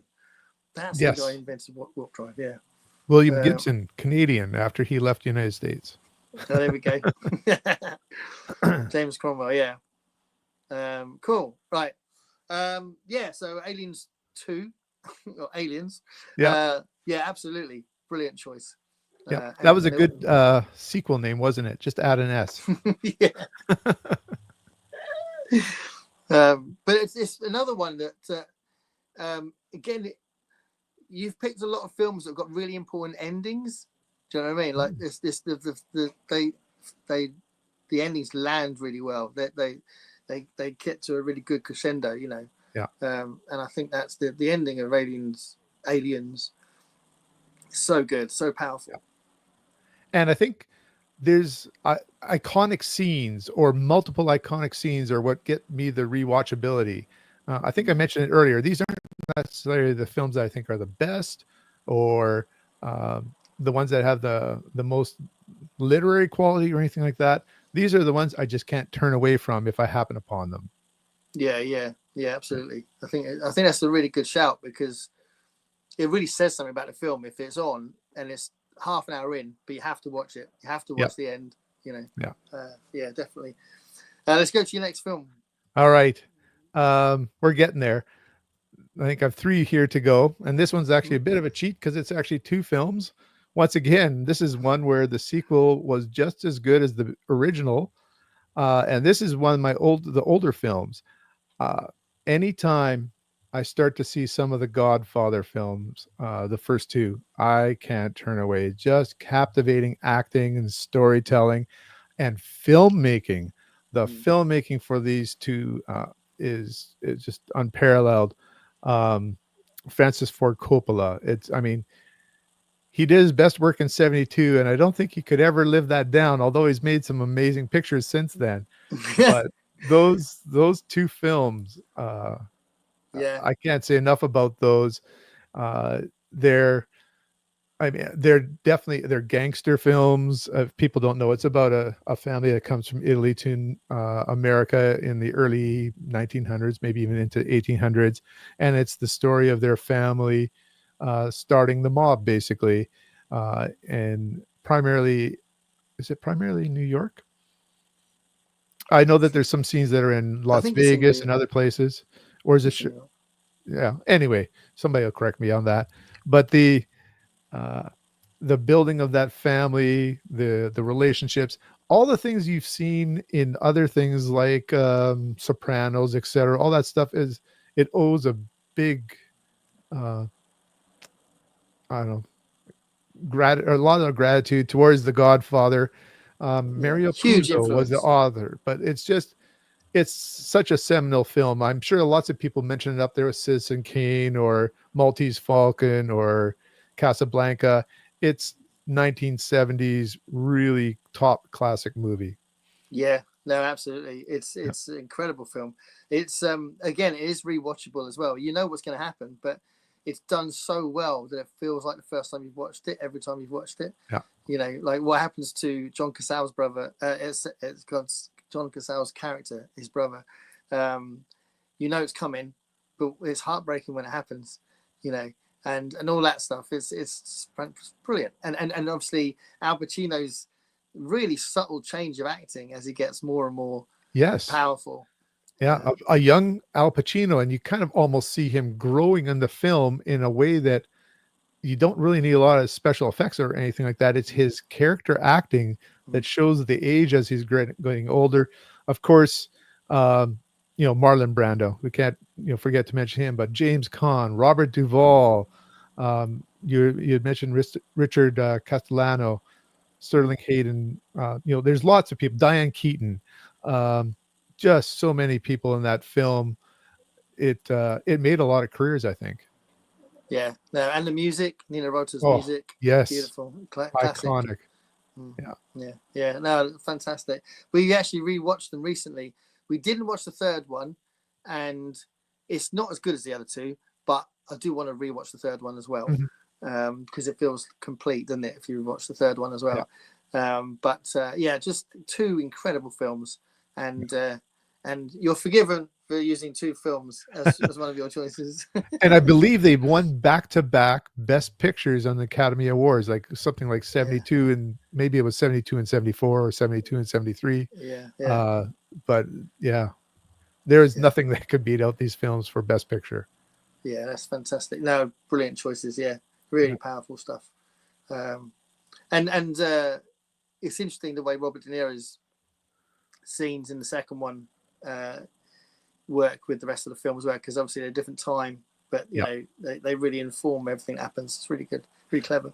There's a little bit of a jumping around in the time frame. If you're looking at the two films as one film, which you really can, there's a little bit sort of a flashback feature about first arriving to America in number two, and then to the present. And so there's some good stuff going on there too. Yeah, that's cool. Yeah. Let's see what other comments we got quickly before we go to the next one. So Heidi says, which is better, Neuromancer or Electric Forest? I have not read Electric Forest. So Neuromancer, definitely a classic. It's one that I think you can reread and get more out of. Yeah, I like and Neuromancer. It's being made now into an Apple TV Plus series, I believe. So I think you're going to hear a lot more about Neuromancer. I'm very curious to see how they're going to translate 80s looking forward in cyberpunk to what we know now. But a lot of the terminology that we have came from these cyberpunk novels. They were just adopted by the people who were creating things in the 90s to explain their virtual reality, etc. I wouldn't be surprised if they try and update it, which could be messy, but they might do that. I'm not sure how they could do that. It would be interesting if they took sort of a retro look to it. Yeah, no, I agree. It'd be difficult. Yeah. It's going to take a special person making. I don't know who's making it, but it'll take a special person to translate that one. I don't know Electric Forest, so I've read Neuromancer, but I don't know Electric Forest.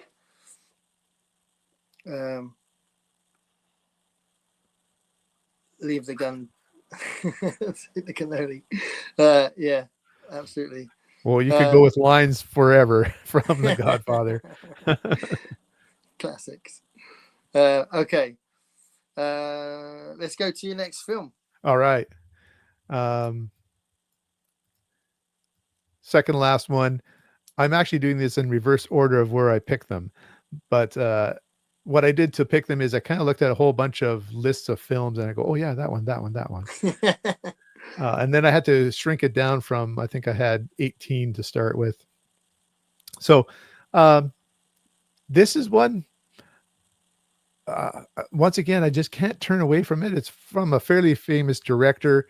It was first promoted on a wrestling program that I remember. They would have clips of the film and then clips of wrestlers, and it was like a joint promotion, and it's Gladiator from 2000, and they were trying to just tie into that testosterone, I guess, for that Yeah. film.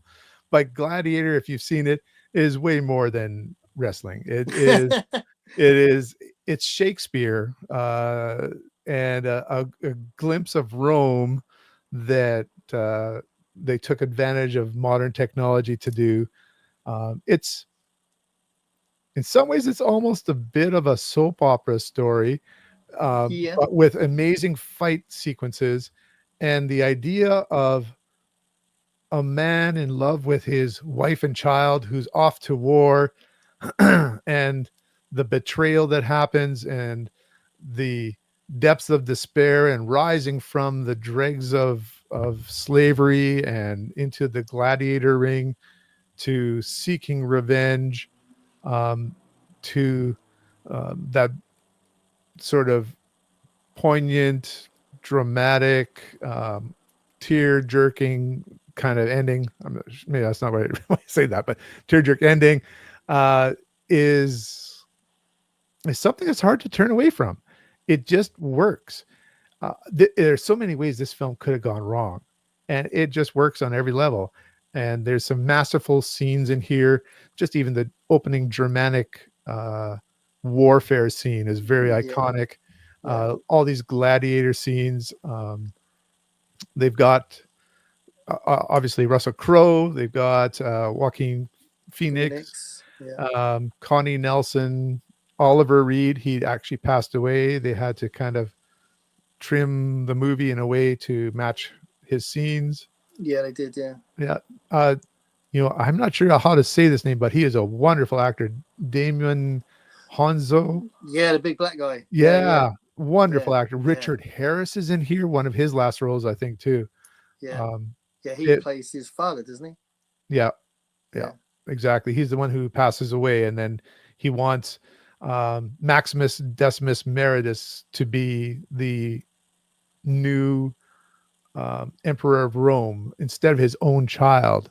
And Joaquin Phoenix plays his child, who does become the emperor and betrays Maximus. Yeah. And Yeah. it there's a lot of things that kind of hit to what men really like. I think in some ways it definitely is playing towards a male audience in many ways, but it Yeah. plays in a way that is very positive too, in terms of the love and and sorrow that he has for a family, even though he's very absent in terms of fighting these battles. And so there's a motivation which is very honorable. Mm. And so I think I don't know. I think it connects. I'm not sure. I'd love to hear if for women it connects in the way that it does for men. Yeah, that would be interesting because we have some women in the chat. It'd be interesting to Yeah. see what they think. I think the biggest star of the film is Howard Shaw. Who? Howard Shaw. Oh, He's the film, yeah, the the composer. score, Yeah, score from the movie. Yeah. it's incredible. Whenever you see that hand going over the wheat and that Yeah. score he has, yeah, that's Yeah, great. yeah, it's amazing. And it kind of put him on the map because before that he was doing David Cronenberg films and like these sort of indie films, and then he does that, and then he does Lord of the Rings. So he's like obviously legitimately praised as a great composer. But when he did Gladiator, like that was like came out of nowhere. It's amazing, score. So yeah, I think that's like a really big part of the film. I think it's a lot of the power in the film comes from that. But Ridley Scott's a great director, though, isn't He is. he? Yeah. Yeah. He's not reliable though. He makes some dodgy films. I agree. He's hit and miss. Yeah, but he's really when he's good, he's very good. Yeah. Yeah. We've kind of alluded to him a little bit talking about Alien, and you talked about Philip K. Dick earlier, and obviously he did Blade Runner. So we've kind of like nudged Ridley Scott into the conversation a bit. But yeah, Gladiator is probably one of the most popular ones he's done, isn't it? So I guess that would be the only director I picked two movies of besides The Godfather. I didn't even realize that until you just said that. Yeah. Well, you didn't say the first Alien. You said Aliens. Oh, you're right. So I Yeah. didn't, So no, because no, I no. was You, trying to, you didn't. somebody that you're not going to see in here, and I'll tell you why, is Steven Spielberg Right. or George Lucas. And Okay. the reason is some things are, and I didn't pick Matrix movies either. Some things are almost overexposed. So I've rewatched them so many times already that I don't want to rewatch them right now. Yeah. Yeah. I know what you mean. Yeah. To be Yeah. fair, Star Wars has been a massive part of my life, Yeah. but I didn't pick a Star Wars film either. And it feels like it's just always going to be there. I know every single scene, Hmm. and I don't need to watch it anymore. So I think you're right. Those first three, anyway. I'm going to watch Rogue One again once and/or season 2 finishes, because apparently it's going to finish right at the start of Rogue One. Ah, So yeah, I'm going to watch yeah. that again. But yeah, I mean, the first trilogy, it's literally every single scene Yeah. is just it's just there. Yeah. Yeah. And you had it in Um, VHS and DVD and yeah. Blu-ray. I mean, it's just Yeah. Yeah. Yeah. going and streaming. Yeah. I don't know which Spielberg films I know backwards. Probably Close Encounters of the Third Kind. I've seen that many, many times. Hmm. Jaws. I've seen Jaws many, many times. Yeah. But yeah, I don't know. He's obviously great. Oh, Raiders of the Lost Ark. I've Yeah. seen that many, many times. Yeah, yeah. One of his films that not everybody knows, but is a famous author from the UK, is the adaptation of J.G. Ballard's self Oh, yeah, yeah. autobiographical story when he was a kid. I mean, it's fictional in ways, but it's called Empire of the Well, the Sun. Sun. Yeah, And that's once again one of those World War II movies, but it's yeah. set in Hong Kong, It's a and great he's in a film. prisoner camp and he's separated from his parents, and it's a beautiful film. Yeah, it is. Yeah, no, Yeah. you're right. And a Yeah, very young Batman, Christian Bale Christian Bale. was the Yeah, kid. Yeah. yeah. He's a boy. Yeah, Yeah. that's mad, isn't it? Yeah. All these things linked together Yep. because That's the way it goes in he's talking one of films. he's one of Christopher Nolan's favorite actors, isn't he? Hmm. Christian Bale. Yeah. Yep. Probably Tom Hardy and Michael Caine are probably like the ones that appear the most in his films, though. Hmm. Um, Michael Caine, he just is a joy in any film he was in. yeah, he grew on me actually. When I was a kid, I wasn't a big fan, but Mhm. I've got quite a lot of affection for Michael Caine now. Yeah. And he was. I tell you what, I don't know if you've seen the film. This is definitely one of my favorite films, and I think it's Michael Caine's best performance. His performance in Children of Men. Yes. Yeah. I think it's amazing. It's Yeah. really, really powerful. I think, and I don't think he does drama that well. He's not. I don't think he's a great dramatic actor, but he's good in Children of Men. I think that's underrated, really. That's a solid science fiction film. If people don't know it, well worth seeking out. Yeah, and miles better from the book, by the way. Mhm. I Oh read yeah. the book. Okay, I haven't Yeah, read the book. I read the book and I was like, oh my god, one, this is intensely boring, and two, all the good stuff that's in the film isn't even in the book, and it's just like what? So yeah, I was quite shocked at Yeah. the book. Let's go to the comments set because I think Heidi Sure. just mentioned something that didn't you just promote the Gladiator soundtrack? I did. It's in my top 100 albums. Oh. Yeah, so I've got this ongoing series of shorts, Mhm. the top 100 albums, and I did talk about the score to or soundtrack CD of Gladiator in it. So yeah, so Heidi watches my shorts. That's very good. Thank you very much. Not everyone watches them. Points It's a there, really, Heidi. yeah, extra points. Heidi says Gladiator started off like the outlaw Josie Wales. Oh, but she liked it. Yeah, That's a good movie. yeah. There's a lot of Clint Eastwood movies from the 60s and early 70s. Some of those spaghetti westerns that I like. Yeah, I agree. I think he did some great stuff. What does Richard think of Philip K. Dick? I haven't read a lot of Philip K. Dick yet. I have a lot of his books. I've read a lot of his short stories, but not a lot of his novels yet. And it's kind of sometimes I'm sort of saving things in my in my reading to be read, the TBR, and I'd like to space things out. I've sort of done a little bit of Stanislav Lem lately, and enjoying some of his work. So I'll get to those novels, but he's an amazing writer, and I love what he does with reality. It definitely is one of those themes that he can go up and down with. So I guess basically short stories up to about the early 1970s, including some ace doubles that I've read of his work at this point.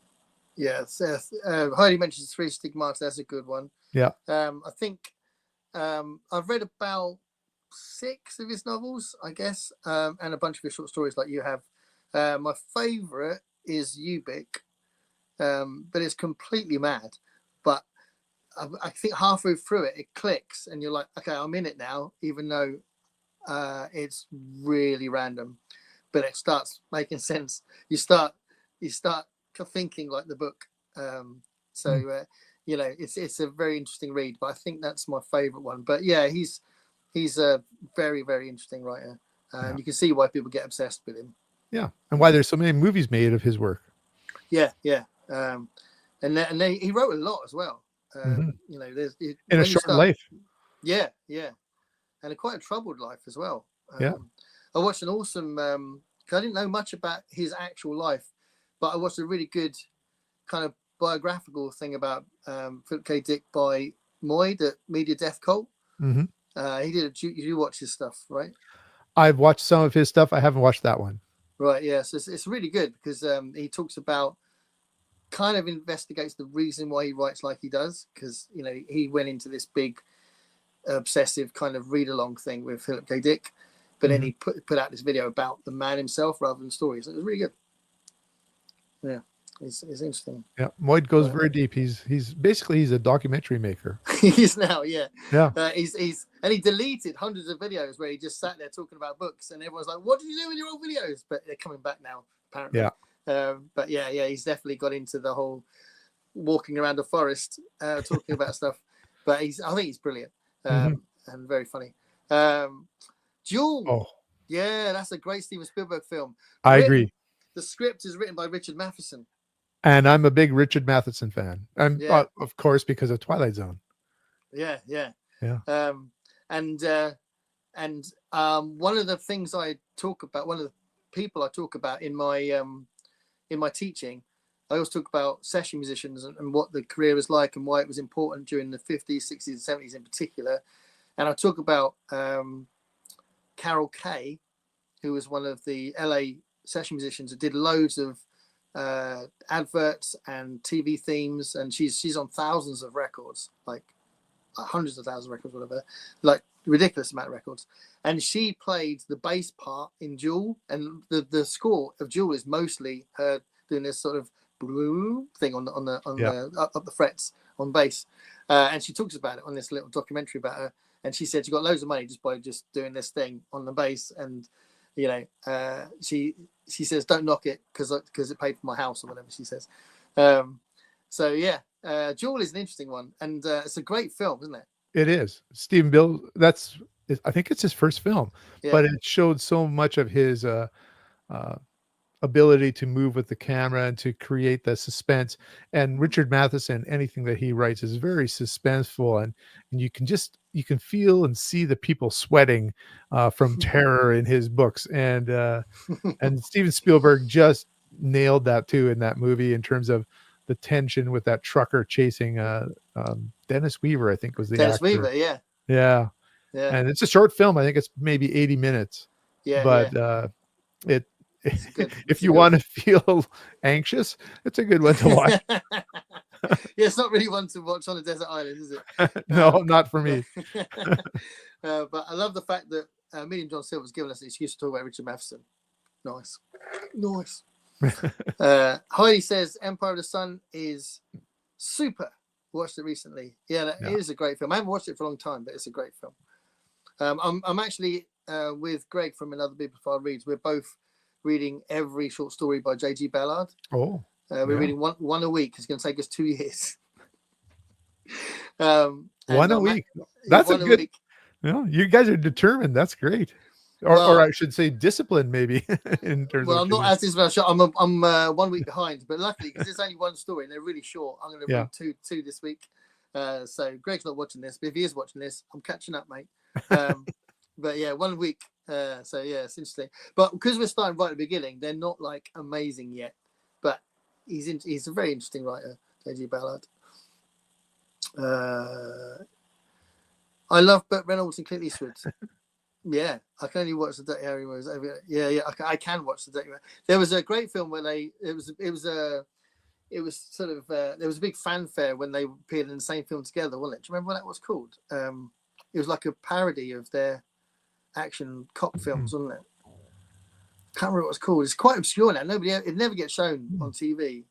I can't recall. But I wish I could remember what it was. But I remember seeing it and I really enjoyed it. But it's like a parody. I remember Clint Eastwood doing a movie that was different, but still hit his right character, I guess. But it was called Any Which Way But Loose, and he starred with an orangutan, I believe it was. Yeah. And That was kind of a weird Clint Eastwood movie. They did a sequel as well, didn't they? Every Which Way But Loose as well. Yeah, they were great films. Yeah. And there's a guy in his 90s still making films. Yeah, absolutely. Yeah. Medium Silver says Matheson really improved the ending for the movie compared to the short story duel. Okay. So he wrote his own script for the movie. Is that what you're saying? I guess. Yeah. Because I'm pretty sure he wrote this short story as well.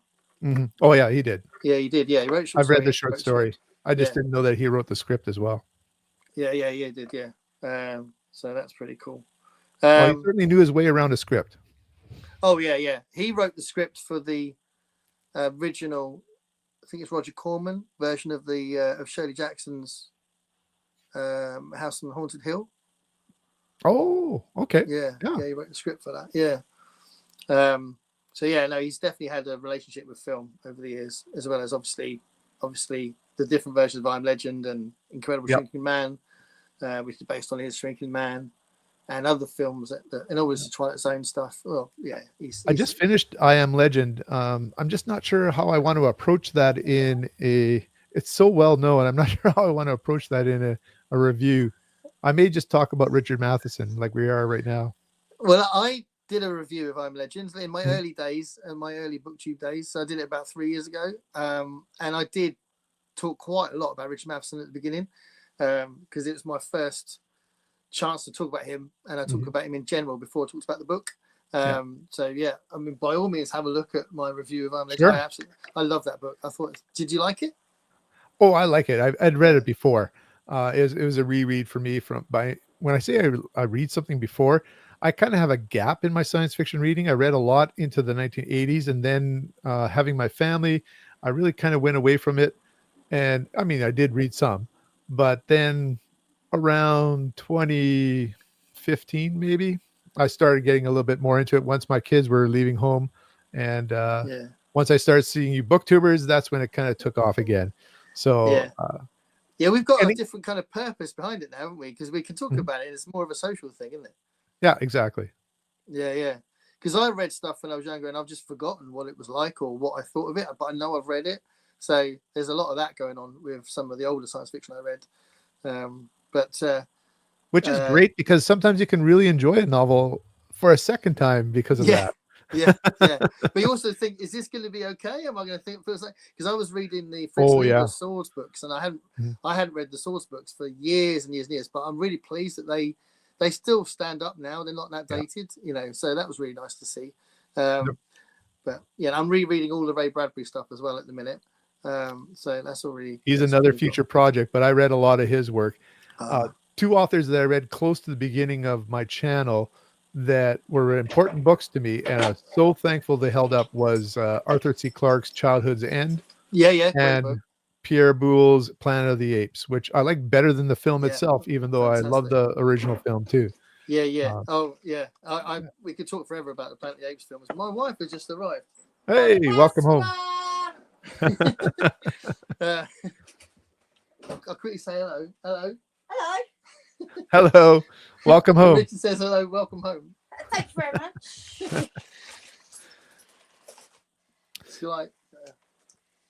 While he's just off screen there, one of my commenters when I was we've got Saucy before on the show with Dave. Saucy? So that was. Is that saucy? No, not really, I guess. Sorry, I'm going back to Italy, mate. That's G-rated, I think. You can't even hear what's going on, can you? Because I've got these on. Not a word. No. Yeah, but he says welcome home anyway. Thanks. You're welcome. You're welcome. I was going to say, a commenter on one of the promotions I did for this had said, So Oh, I'll I know get what cake 10 films you'll cut off. pick. It'll be all Planet of the Apes movies. Well, I tell you what. I mean, because because Michael K. Vaughan recently said that that's his favorite franchise, and I hadn't even considered it to be a franchise. And I thought, well, actually, it probably is for me as well, and I hadn't even thought about it. And I love the last four. I do like the new ones. Yes. Yeah. They're brilliant. Yeah, Yeah. because And actually it's a the first different five take. are patchy, aren't they? Yeah. There's not every one of the first five is great. No. Right? No. There's I'd say 3 out of the 5 are good. First one's a masterpiece. But these last 4 have been so good. Yeah. Yeah. I agree. So yeah, we won't talk about Tim Burton's one, Nope. although we already have, because we talked about Michael Clark Duncan Smith. That's or whatever right. his name is. Michael Yeah. Duncan. Yep. Michael Clark Duncan. Go on, Yeah. boy. That's him. Yeah. But yeah, you can praise the Tim Burton one, because I do think that the makeup is incredible. Guess where I've been.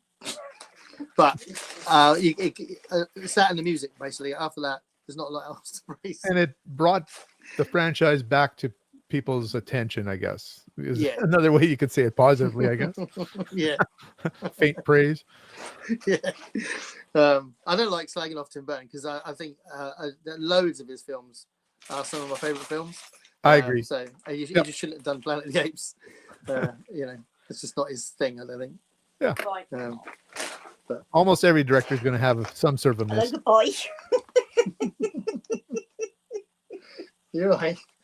Well, it's just weird, isn't it? Yeah, I know. I've only just I haven't seen her for a week, and then it's like, see you later.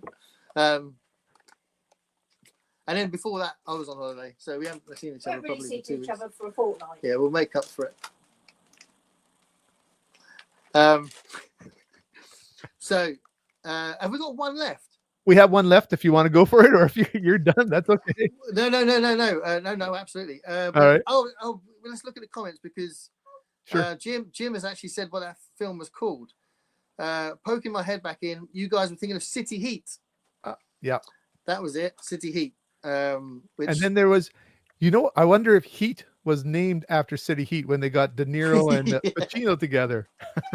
yeah, maybe. That's a great film, isn't it? Heat. Mhm. But again, Michael Mann's underrated, isn't he, as a director, I think. He's very good. Mm. Yeah, I agree. And he was one of the people behind Miami Vice, the series, wasn't he? That's right. And I loved that when I was a kid. And I actually bought, was it the first 2 seasons? I think it was, to watch them again. And we started watching them again, and I loved them again. Like as a 40-odd-year-old, it was a few years ago we watched them, but I thought they were great now. So I'll put it on record. I don't think the 80s Miami Vice is dated. Shoot me. I haven't seen it since the 80s, so I don't know. Heidi says, I didn't understand what caused the devolution of humans in the Planet of the Apes book. Was there a plot hole? I think that I think you're missing a very key point in the plot. That's what initially was thought to have happened, but is it what really happened on that planet? I don't really want to tell you what I think on that one, but I think that you missed or didn't take it the same way I did, that their original theory about what happened on that planet wasn't the right theory. Yes, but are you talking about the ending? I'm talking about, no, this is a plot point in the book. No, where, but the ending of the book is different to the film, isn't it? Oh, it's very different. There's sort of a framework that is in the book, but there's a theory that they talk about that apes are devolved from humans, and that's why they're on the planet, and humans are now the species that can't speak, etc. Yeah. But you know what? I love reading this book. I'll look at it again, but I'm pretty sure that gets a little bit flipped, and you see what has happened to them. I'm going to read it again as well, because I read it a long time ago, and I'm not sure what the interpretation is that you mean. But I do remember the framework that sets it apart from the film. And I love the ending of the book. I think it's really interesting. I mean, obviously the ending of the film is amazing as well. Yeah. But I was quite surprised by it. I was like, oh, okay, cool. That's interesting. It does get explained in the films, in the recent films, doesn't it? Mm-hmm. But then that's something they did themselves. Now, And it starts happening in War of the Planet Apes, doesn't it? I'm freely going to admit, Heidi, I might be wrong on this one. I might be mixing it up with one of those film facts as well. Because I know that we do see in archaeology in the novel, they're building, or they're finding things which do appear to not be their own ancestral line, but it's humans that created these things that were in their past. You got me curious. I'll have to just page through it a little bit later. It's a good excuse to read it again. Yeah. Maybe there's something, because Rocket Summer's coming up in July, one of the Michael K. Vaughan events, and that's all about reading vintage science fiction. Could be a chance to reread Planet of the Apes. Mm-hmm. But yeah, I mean, it's if you haven't seen the recent films, War of the Planet of the Apes definitely explores it in the film. But like I said, it's their own thing. I found it really fascinating, the first of the new ones, where the medical research was about dementia. Yeah. And the relationship that the ape had with his grandfather or father, who was John Lithgow. That was a really interesting twist on the story that I thought worked. And I was surprised by it. It added an emotional level, didn't it? That was really interesting. I think because Matt Reeves, who wrote and directed that, he also had this really fresh take on Batman as well. And I think he's a really interesting brain behind this stuff, you know. So yeah, awesome. Heidi says joint spoiler video. We'll talk about Planet of the Apes till we can't anymore. Yeah, well, one of the things that I think we'll still do it, but we stopped talking about it ages ago. But me and Michael K. Vaughan, because I said before that he loves the series, we were going to watch each of the Planet of the Apes films and then do a live stream chat thing about each film. But we haven't done that yet. Yeah. But we said that about a year ago. But yes, I mean, they're rich in things to discuss, aren't they? Even bad definitely. ones. Yeah. We've talked about Planet of the Apes without it being in your list. Nope, it's not on my list. I have one more. Go on, get one more. And I was teasing it on my post, telling people to come here with the image. Yeah. I just recently resaw it this last week. It is a Coen Brothers film. They're very famous filmmakers from the States. And they've made many great films. And in fact, I think Ben from Grammaticus Books had mentioned True Grit as one that was his film, their remake of True Grit. I think he did. Yeah. But I picked an earlier one, which I would consider somewhat of a Western, but it's by Cormac McCarthy, No Country for Old Men. This is a bleak film. We're not talking this that I go to it and I'm laughing or when you see all the action scenes or something like that. No, this one is about the darkness of the human spirit and experience, and that there's a character who's basically all representing darkness going through the entire film and is unstoppable, a Terminator of sorts. And there's a sequence of events that happen, and there's very smart characters in this film, but this darkness continues to dominate the narrative of the film. This character called what's his name, Javier Bardem plays him, and it's Sugar. I'm trying to see if I see the name there, Anton Sugar. That's it. And the other actors, the very famous actors, Tommy Lee Jones is a sheriff, and Josh Brolin is the main character in the film, who is just sort of a down on the luck kind of guy or at least just sort of living in a trailer in the desert areas of, I think it's set in New Mexico, and El Paso is in that area between Texas and New Mexico. And the story is Josh Brolin's character discovers a drug deal gone bad in the desert. This is, by the way, before Breaking Bad, just in case Yeah. someone that comes to their mind. This drug deal's gone bad in the desert, and so he's picking around and he's kind of detecting and understanding how some things have worked in this deal just by reading what's happened on the ground, or this the different rifle shells or bullet shells that there are out there, and he finds a lot of money. So he takes it home to his trailer, and this evil that pervades the movie is basically a hitman who is sent out to find out what's happened to this money, and then is tracking down our main character. And a sheriff, who's played by Tommy Lee Jones, is basically tracking both of them. He is very world wise and world weary and very smart, and his deputies just look like idiots beside him as he's detecting some of the things that are going on.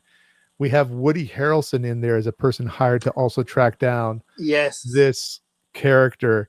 And what is so grabbing about it is the bleakness of seeing this evil personified continuing through. And I'll never forget Tommy Lee Jones' face at the end of the movie as he's saying, I'm done. Basically, this is no country for old men anymore. I can't believe we've come to. It's just a weariness, a desire to find good men still, but this continues to track through. And is humanity doomed by this? And as I say, it's bleak. You're not looking for a happy ending out of this movie. No. And I love that film, and I love the Coen brothers in general. I just absolutely love them. But I do love that film, and it made me want to read the book. So I read the book. It's the only Cormac McCarthy book I've read, and I really liked it. Mm-hmm. But it's a fantastic adaptation of the book. It is. Some of the lines are directly taken from the book, aren't they? Yeah. And it's a brilliant interpretation. If I was to pick a Coen brothers film, and I would struggle to pick one, but the one that I think I could watch most frequently, and I absolutely love it, is Raising Arizona. I understand. I agree too. Hilarious film, starring Nicolas Cage, Holly Hunter, I think it is, and Holly, she's Tex hilarious. Cobb, like a boxer named Tex Cobb. Yeah. He's, and they want to have I don't know if we want to describe this film, but basically there's a ne'er-do-well kind of guy who, as he's getting sent to prison, every time he has his photos taken, is by this girl that he eventually marries, and he always says hi to her as he's getting his photo shot.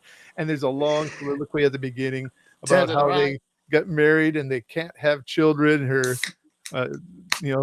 her womb is barren, and my seed can't find purchase, I think he says. And so then somebody in their community who's is it the governor of Arizona? Like a tycoon kind of businessman, isn't he?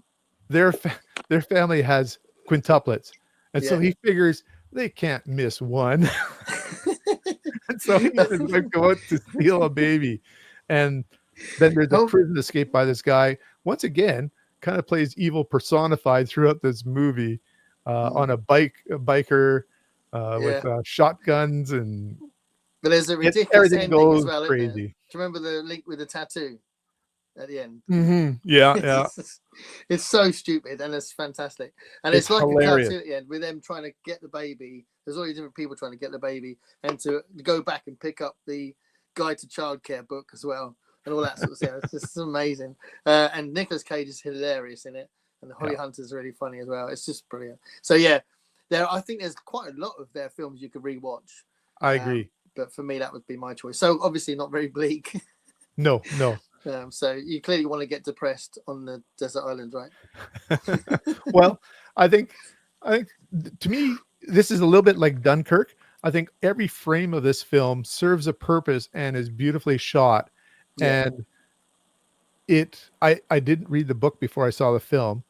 And being a Coen Brothers film, I just went into it. I knew that it was set in New Mexico and Texas type of area, and that it was about something that had gone wrong. Great actors in it. I loved Tommy Lee Jones at that time. Mm. And every step in that movie, things were not going the way I thought they were going to go. Yeah. It really was disturbing in terms of how things went in that movie. And uh, it was just a cry for decent people to be around and do the and is evil ultimately going to succeed? Like it, there's some deep philosophical questions in here Yeah. that make you think as well. Yeah. No, I agree. Yeah. Absolutely agree. And yeah, there's lots there. Heidi's asked you a question. Sure. You'll love Buffalo Hunter Hunter by Stephen Graham Jones. Do you know Hmm. Stephen Graham Jones? I don't. I've read one of his books. I've read The Only Good Indians, which is really good. He's a Native American horror writer. And I'll take note of that. Yeah. So this is the new one, I think, Buffalo Hunter Hunter. Bleak about a true Blackfoot massacre seen through a fantastical lens, through a vampire lens. I think that's cool. So yeah, I would definitely recommend from the one book I've read by him. I want to read more, but I don't know if I don't think I own any more yet. But I definitely want to read more. The Road is the one that most people who are science fiction fans go for. Just a dark, bleak, gray future after a nuclear holocaust, assumedly, and surviving with a man with his son. Yeah. Medium John Silver says that we're not likely to see No Country for Old Nope. Men the musical. Nope, I wouldn't pay to see it. There's a film. He's just reminded me. There's a film. There's a comedy, a really early Jeff Goldblum role. It's a British comedy called The Tall Man. No, The Tall Guy. The Tall Guy. I don't think I've seen it.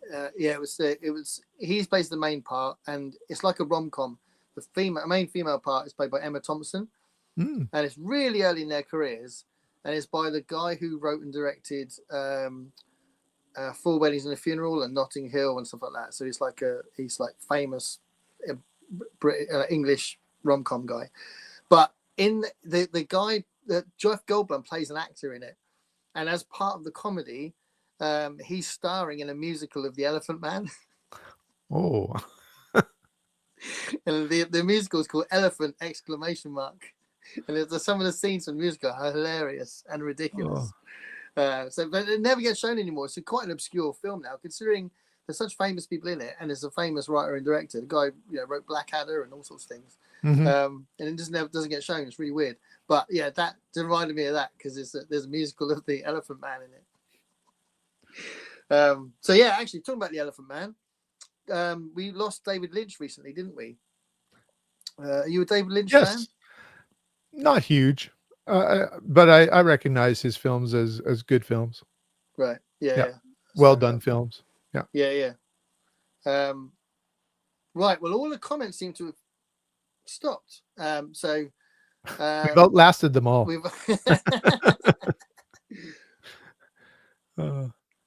So I think we've done our 10 lists, our 10 films. That's it. Yeah. So any other films that almost got in the list? Any that we haven't mentioned yet? Oh, let me see now. If you just hang on 1 second, I'm just going to pull up my original list here. An animated film. We didn't talk about one. The Iron Giant. Oh, nice. A beautiful film from the 90s about a boy befriending a giant robot that's come down from space and has had a knock to the head, and something is not quite right, but they befriend each other and they don't realize that he was built for combat originally. And it's just that sounds like it's a bad thing, but it's just a very beautiful tale of friendship. Yeah. I think on a desert island, it's probably good to have like a family film that's got that kind of like innocent pleasure. if I wanted a really current animated film, any of the two last Spider-Man animated movies are unbelievable for their artistic skills and storytelling. Yeah, no, you're right. Absolutely. Yeah, yeah, they're very clever films and very rewatchable. Yes. So Yeah. much going on. Yeah. Princess Bride, It's a Wonderful Life, Yeah. The Big Lebowski, talking about those guys. Yeah, yeah. No, that was a possible one for me. Yeah. Yeah. Those are the ones that we missed out on. Yeah, that's cool. Yeah, And good because show. because I saw Grammaticus talk about True Grit, I took that off my list. Yeah, yeah, that's good. Yeah, it's nice that everyone's doing different films. It's really cool because, you know, obviously both our channels talk about books mainly, but it's quite nice that I do think everyone relates to films because they're such a big part of our culture, and everyone will have favorite films, and everyone would tune in to join in discussion about it, even if they really tune into our channels more about books. So it's quite a nice thing to talk about in it, and Yeah. you know, it's interesting what people pick. And you know what? I'm going to give you an Easter pick. And I'm just saying that as the story of William Wilberforce called Amazing Grace. That has Oh yeah, Albert Finney stars as John Newton, this pastor in a church who wrote Amazing Grace.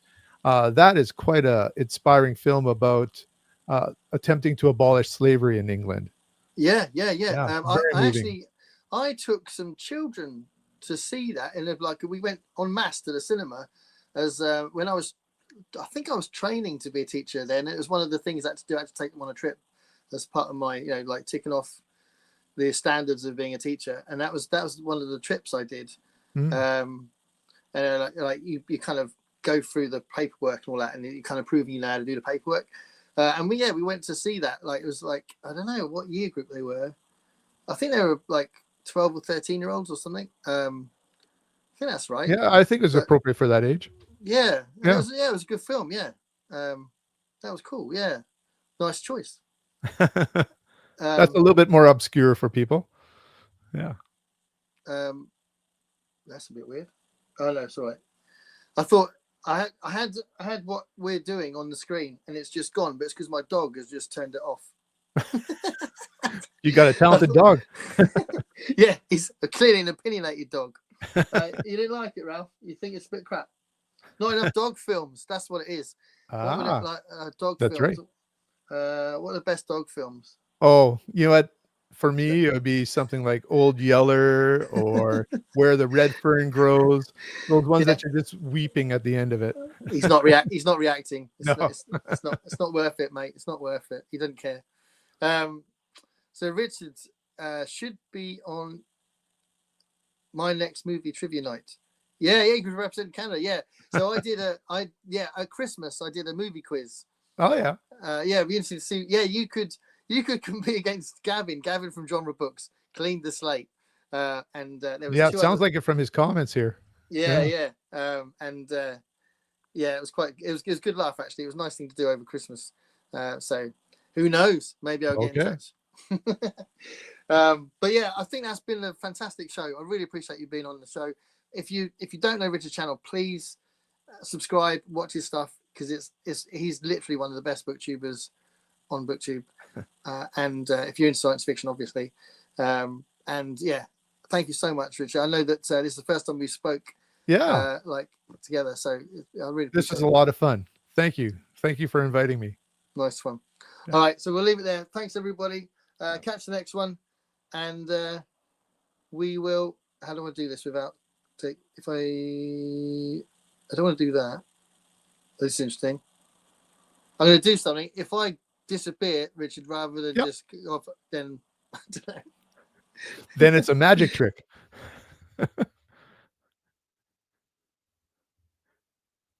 I think I'm still on live without him. So I'll just leave the screen. Bye-bye.